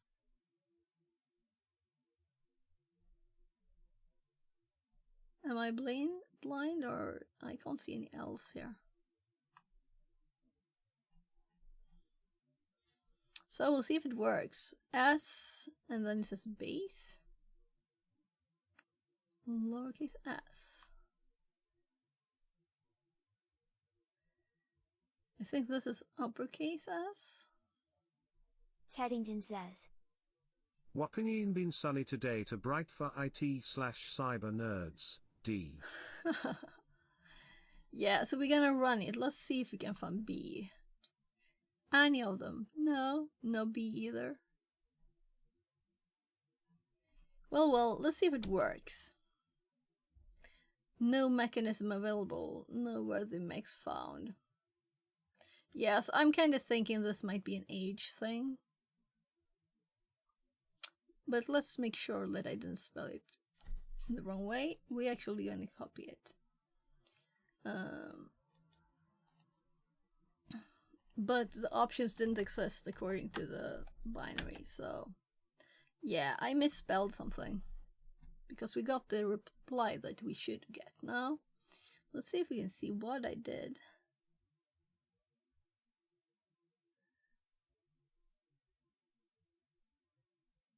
Oh, there's a lowercase x and I used the uppercase. That's why. So I actually said I'd do a lowercase one and then I did uppercase one. So I guess it's good to copy stuff too, but you will never remember it if you copy it, right? So we have done that. Capturing LDAP credentials. Our rogue LDAP server has now been configured.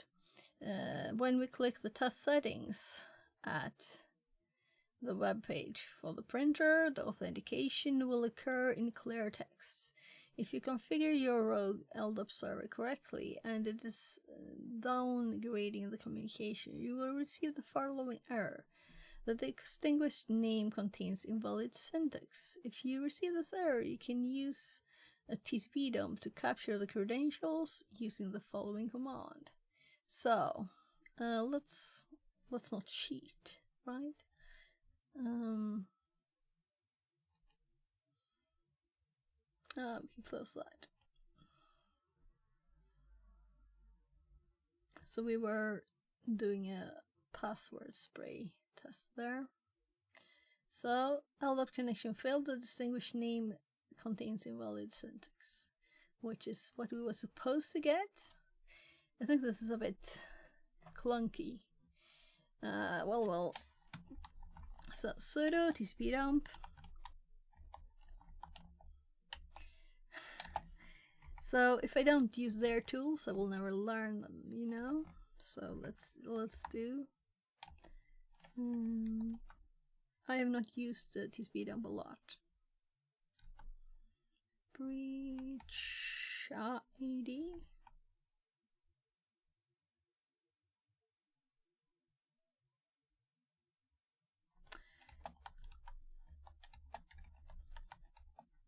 So we started with Netcat, by the way. And this is what we got when we sent the test. Supported capabilities. And object class supported SESM mechanism. So it's not that I would have thought of doing this exactly. I was thinking responder, but you know what I want to do, really? What? Oh. Well, I started it by mistake. Let's run it then. I was gonna Control C that. Test settings.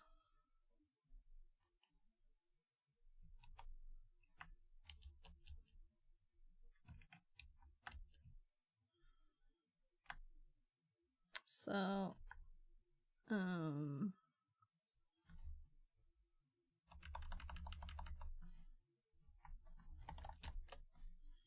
let's at least get this. So the options, we can still see them up here as X.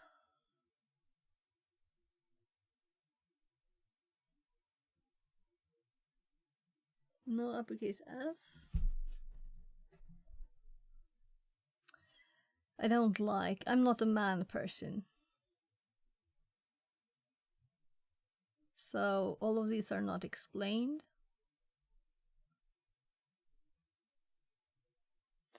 And the room doesn't explain them. I don't like this one. Seriously, I'm going to minus this because it's so many things that are bad. I don't like it, and it's not pedagogical. It does do this command and doesn't explain why. Says. It's bad. If you think your allergies are bad, I'm about to have an asthma attack as my mum puts this dye stuff on her hair, lol. Then I will get in trouble when she hears this come out on text-to-speech. Oh, that's one way to tell her not to do it. Yeah, so since I had my second kid, I'm a bit sensitive to perfume, and that's very annoying, especially when it's like in the soap and stuff. That's very annoying.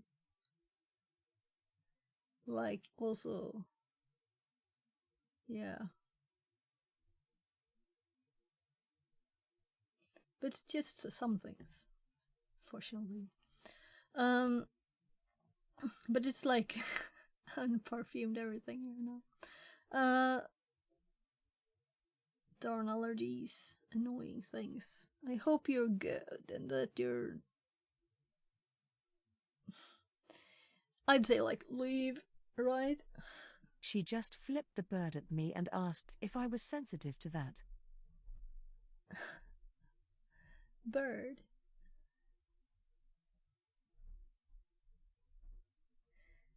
Yeah, so it's very annoying when your family doesn't like remember even that you're allergic to something. So I always have, even in the winter now, we had like coffee outside at my mom's because I can't go inside when she has a dog, you know? So we'll have to freeze outside.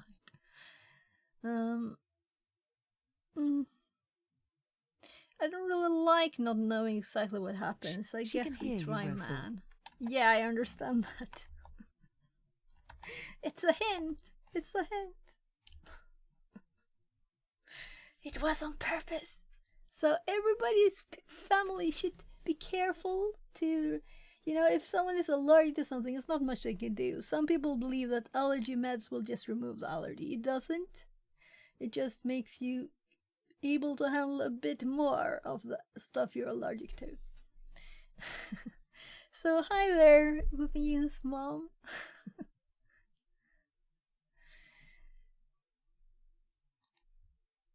So let's see if we can find all the options. Translated from Tagalog. So we want to know what lowercase b is. Print the AS number. in BGP packets in stat notation rather than S-plane notation. Okay, so what is AS number and BGP packets? I'm so like lost here. Yeah, there's only one thing to do with Google. I have a better option. It's called ChatGPT. And we can skip this horrible man thing because I don't like it. Because I don't like more or less. I like just text in the... Fix IT demonstrating some of that famous European diplomacy for our American friends to take notes from, smiley face.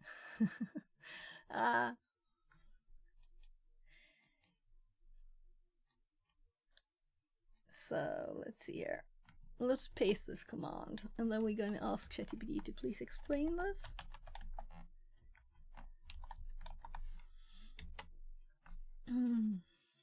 So, did I do the right command now? I did the wrong command. Well, we can explain that one too. That's great actually. Yeah.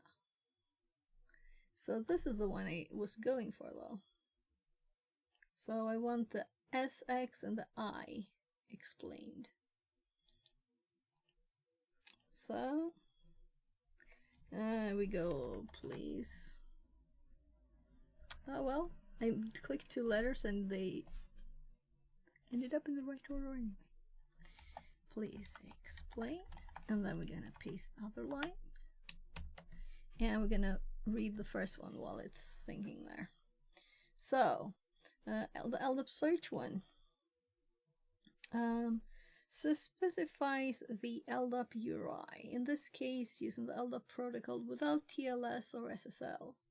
So that's why it says this, to make sure it's not encrypted. Okay?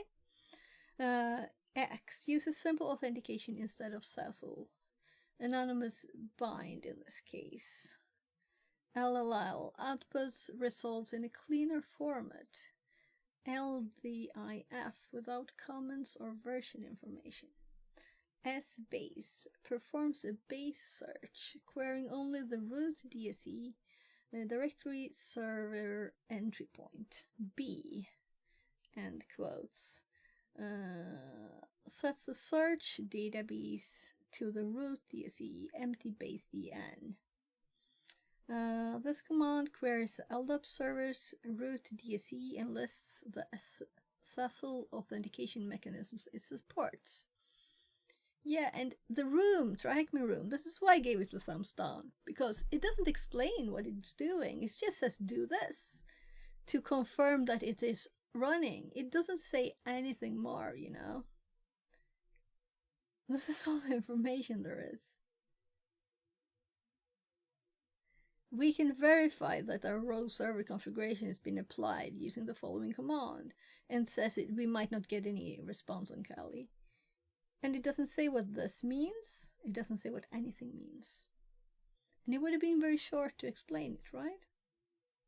So this would have been enough. This command queries LDAP server's root DSE and lists SSL authentication mechanisms. So then we know that SSL is something with authentication methods, right? It supports, and these are the replies. So let's see about the TCP dump options here. Let's skip sudo. It shows absolute TCP sequence numbers instead of relative ones. Displays packet contents in both hexadecimal and ASCII formats. Yeah, I kind of remember reading about these, or having them in anti-siphon training thingies. I breach captures traffic on the breached network interface. Okay. Breach AD, which is the VPN there, right?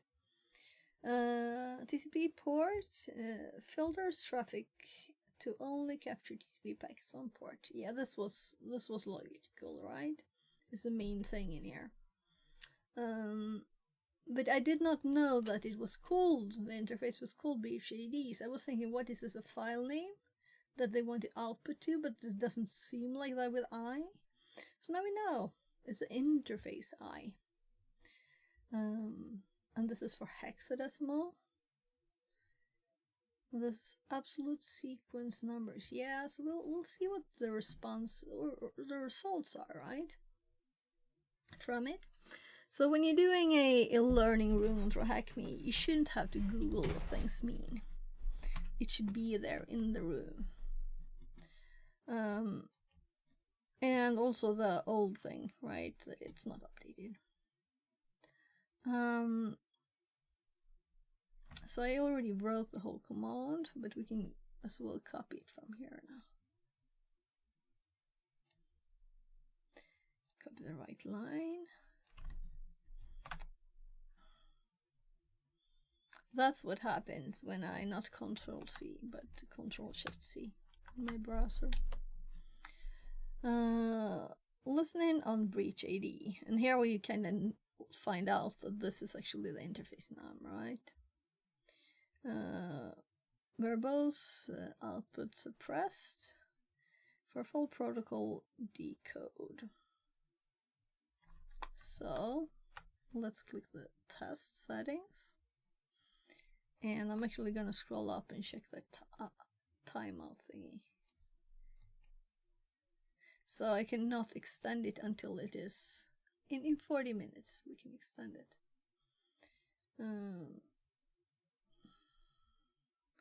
So we have now captured some stuff here.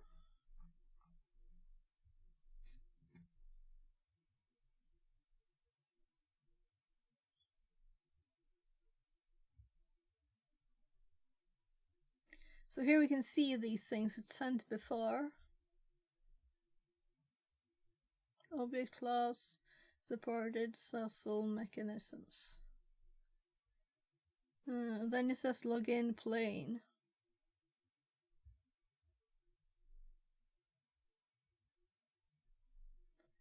Supported capabilities. NTLM. NTLM SSP. Invalid. Yeah.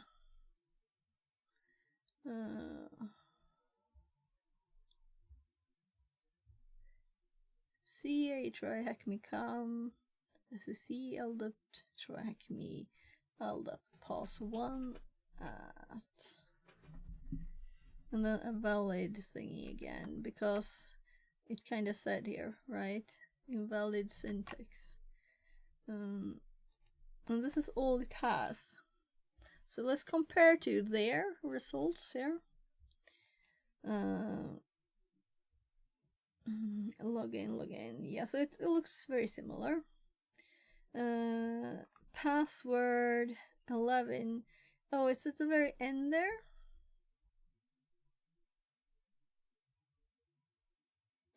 Okay, so what I read there, the TryHackMe LDAP pass1 at, that is the password. But I would not have known this if this had not said that this is where to find it. It did say pass here though, right? So I guess we're probably going to have to fill this into somewhere. But we can't copy this. So I'm kind of assuming we have a question here to fill in. The password. I love this new thing. You don't have to like write it out before in a notepad or something. How many letters there are? So TryHackMe LDAP PAS1 at. Yeah. I was thinking, is the at a part of it? There's lots of at all over the place here, right? So it might not have been part of it, but it seems to be. So, what type of attack can be performed against LDAP authentication system not commonly found? against Windows authentication systems. 3 words, 4 letters, more letters. The 2 authentication mechanisms do we allow? So I can just read from the log here. Login plane. Login, plane. I think that it will do. Oh, I can't space this even. That's annoying. Well. It actually says login dot plane here in my thingy. Oh, what type of attack can be performed? So what did they call the attack?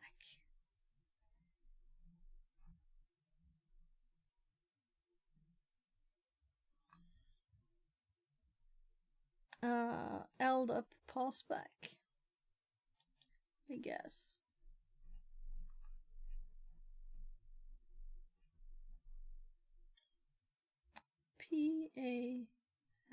PASS-back attack. Okay. So they want the attack to.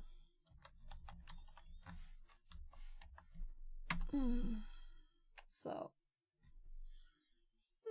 Yeah, I love the new thing that you can see the keys even though you started typing, because that was very annoying, especially in the room where you did like advanced netcat stuff, long commands and lots of characters, and you know,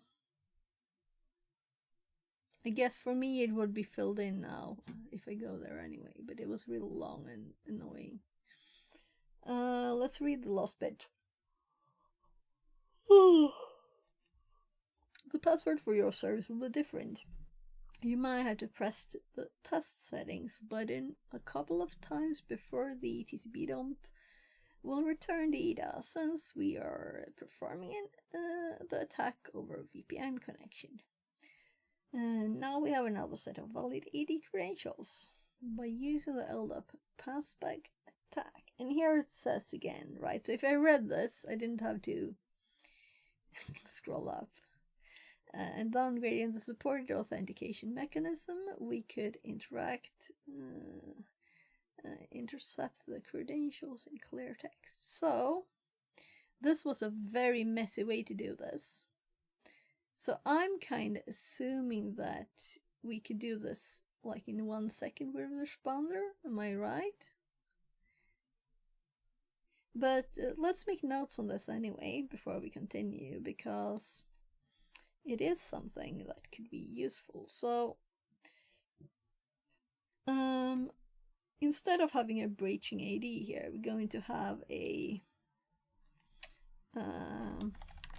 password spray attack. Password spray instead of special spray attack, right? So it will sort nicely and we can find stuff. So if we go back here and we get whatever is debugging DNS. So here's the stuff that I'm going to move to this one. So obviously we can add a list of words, just as this usernames is a list, you know, a file. This could be a file of passwords that we could use.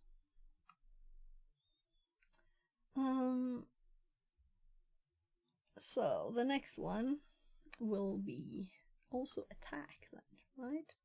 The same format. So attack, but this time we go, nah, that failed because I did a copy in between. I can't undo it either. Can't undo that. So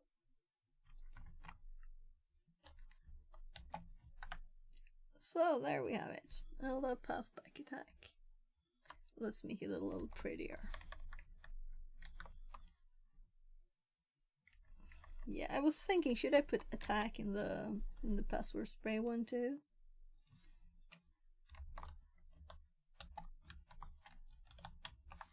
It's double, but it's just for the sorting that the first one is there, right? I say right a lot today. I think I've said it a million times. So let's go through what we actually did. And start on this one.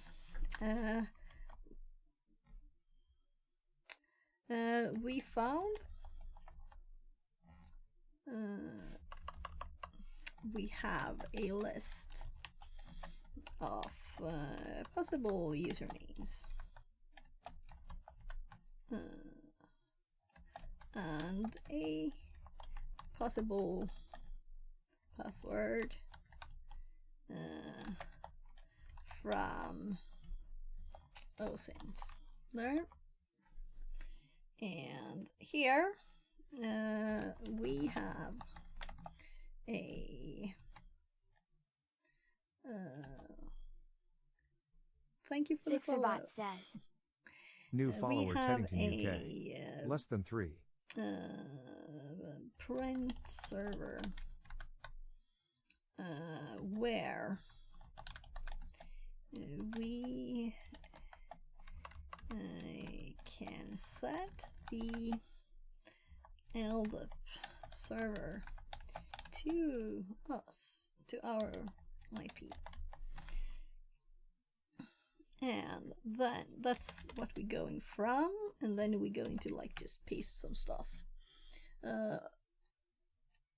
First, we're going to put the URL for the page, because this is not just a Python file.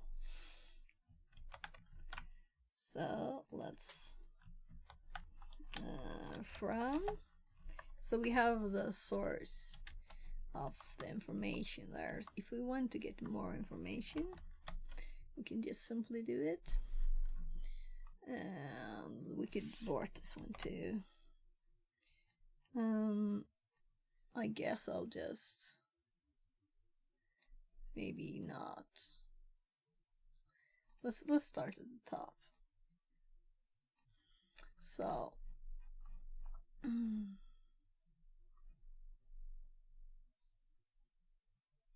yeah, we did this again, fixed the script a bit.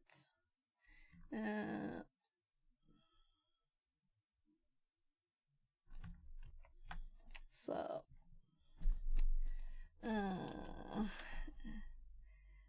we confirm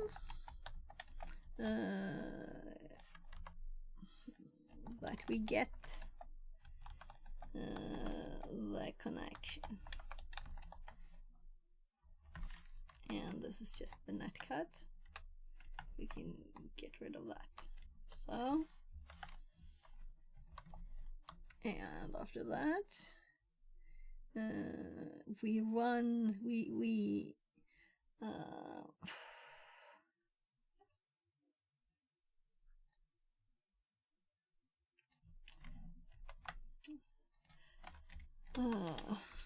This requires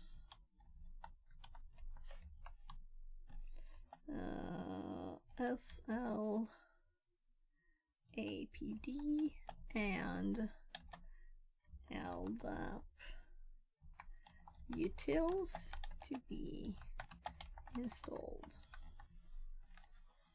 And LDAP utils was default installed in full Kali, but not SLAPD. Slupd. And we installed it. So, but there we're using old stuff. Yeah, so after installing it, we enabled it.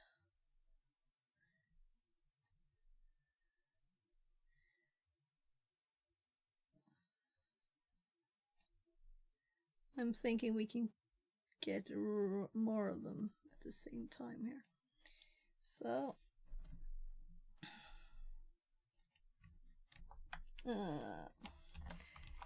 configure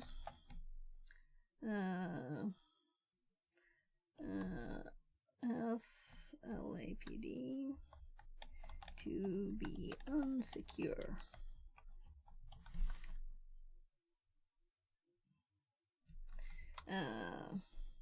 And enable it. Well, we can see it's enabled there, right?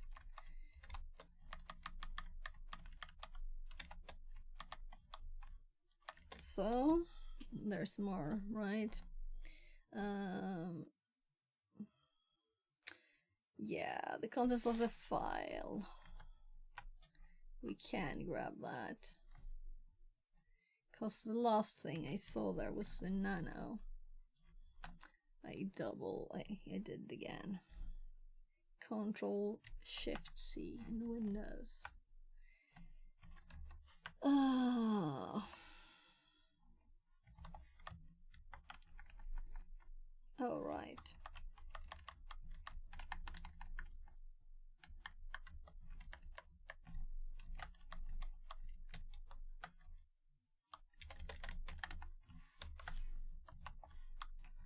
So, if we don't make notes, we won't remember it when we need it, right? And I don't think I will ever use this, but I don't want to be in the situation where I'm like, I did this on track me. My God, I don't remember where it is.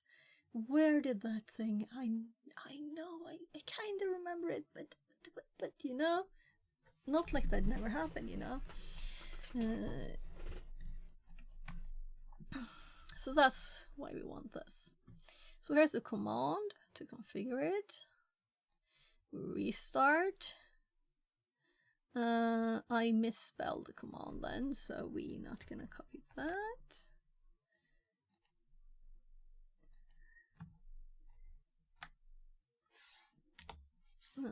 Skip the misspelled one. Copy that. I'm just putting them in the file here.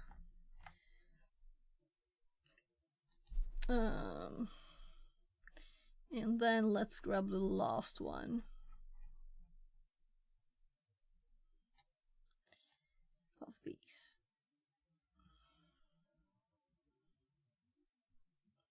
Tug, tug, tug, tug. Not move the mouse, because then it will go funny on us, right? So it's time to continue. Just a second.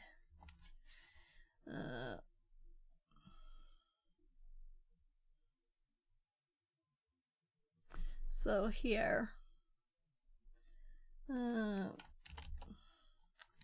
the password is sent in clear text.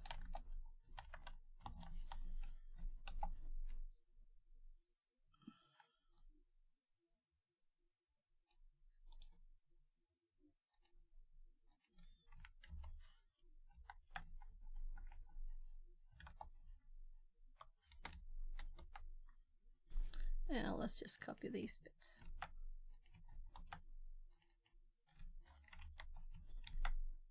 So,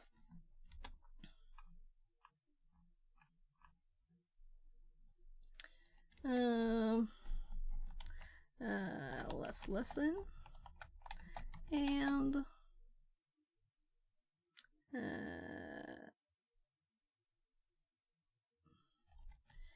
yeah, send a test from the printer. A configuration page.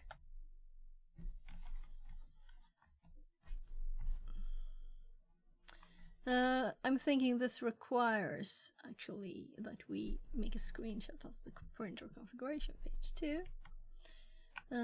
So let's do that. Let's actually not have it so high res. We don't need that. Let me start sharing quickly. I thought it. Yeah, I restarted before stream. I've started doing that. Just.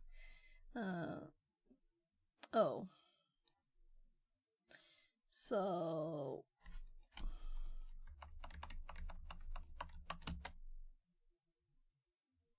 Okay. So settings was part of it.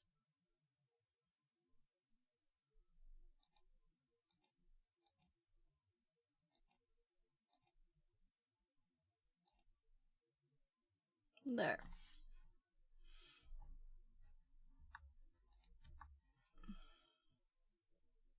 Something like this.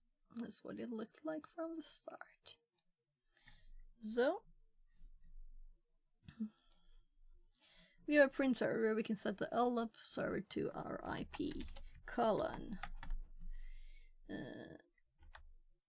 and we show that, and we confirm connection. We get the connection when pressing test settings, right? Because it's supposed to connect and to the 80 server and confirm that the password is okay, I guess. I just got a good connection.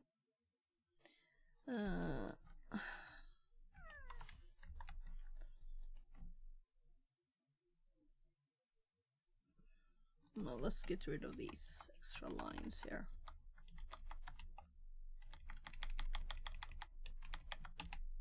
So we have a service restart, the configuration twice.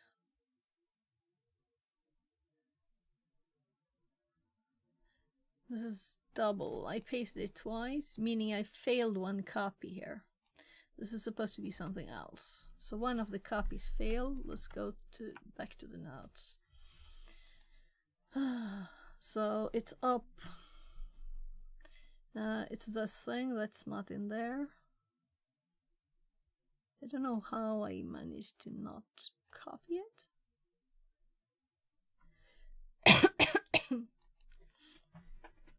So,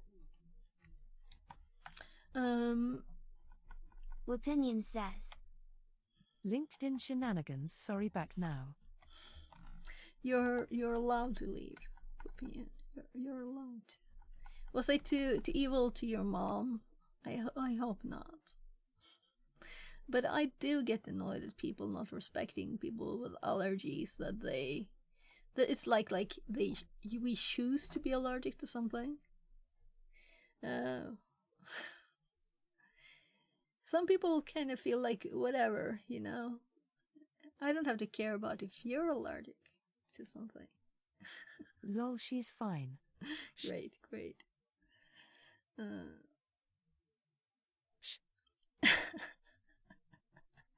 Yeah, those are kind of funny sound in the TTS, right?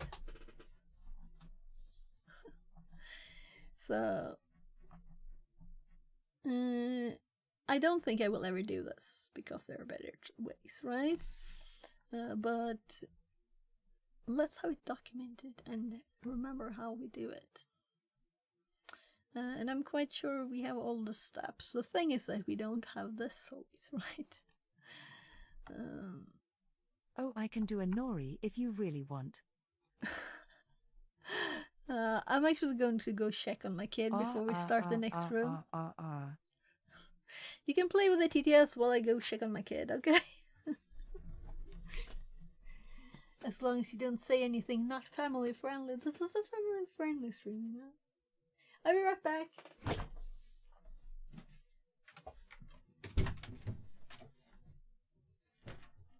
Okay, no worries.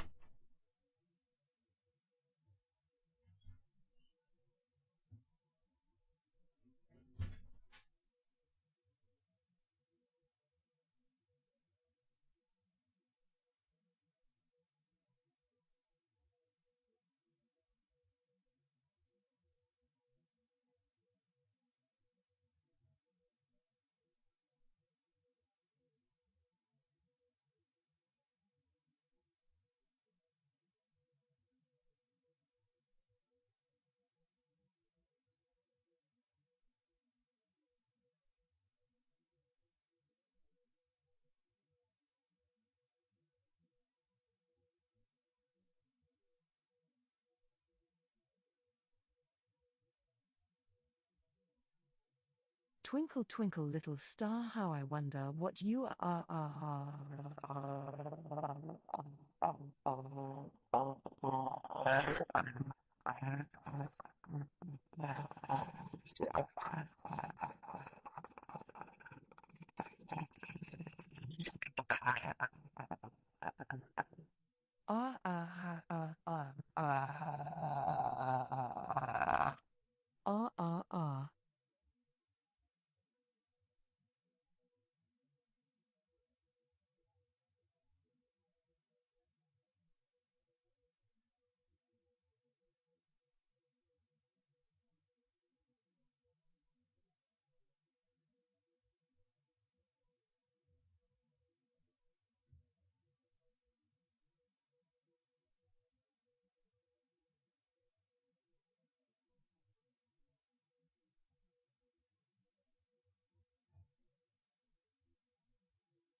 Did I break the stream?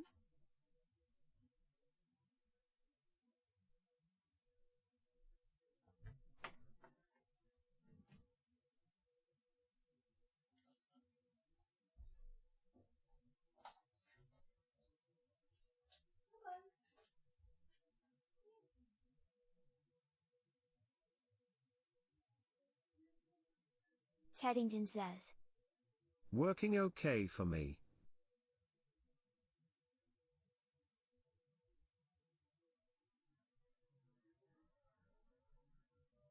Opinion says. Oh, I can't hear the R's.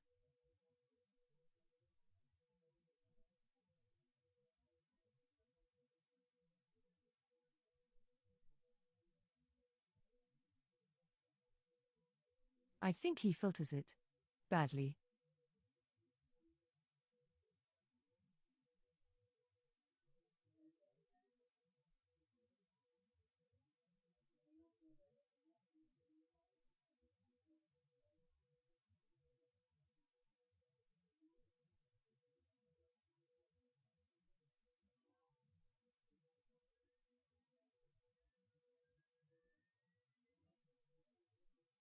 For example, this will work.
Or Fix IT is trolling me and turning off TTS in the background lol.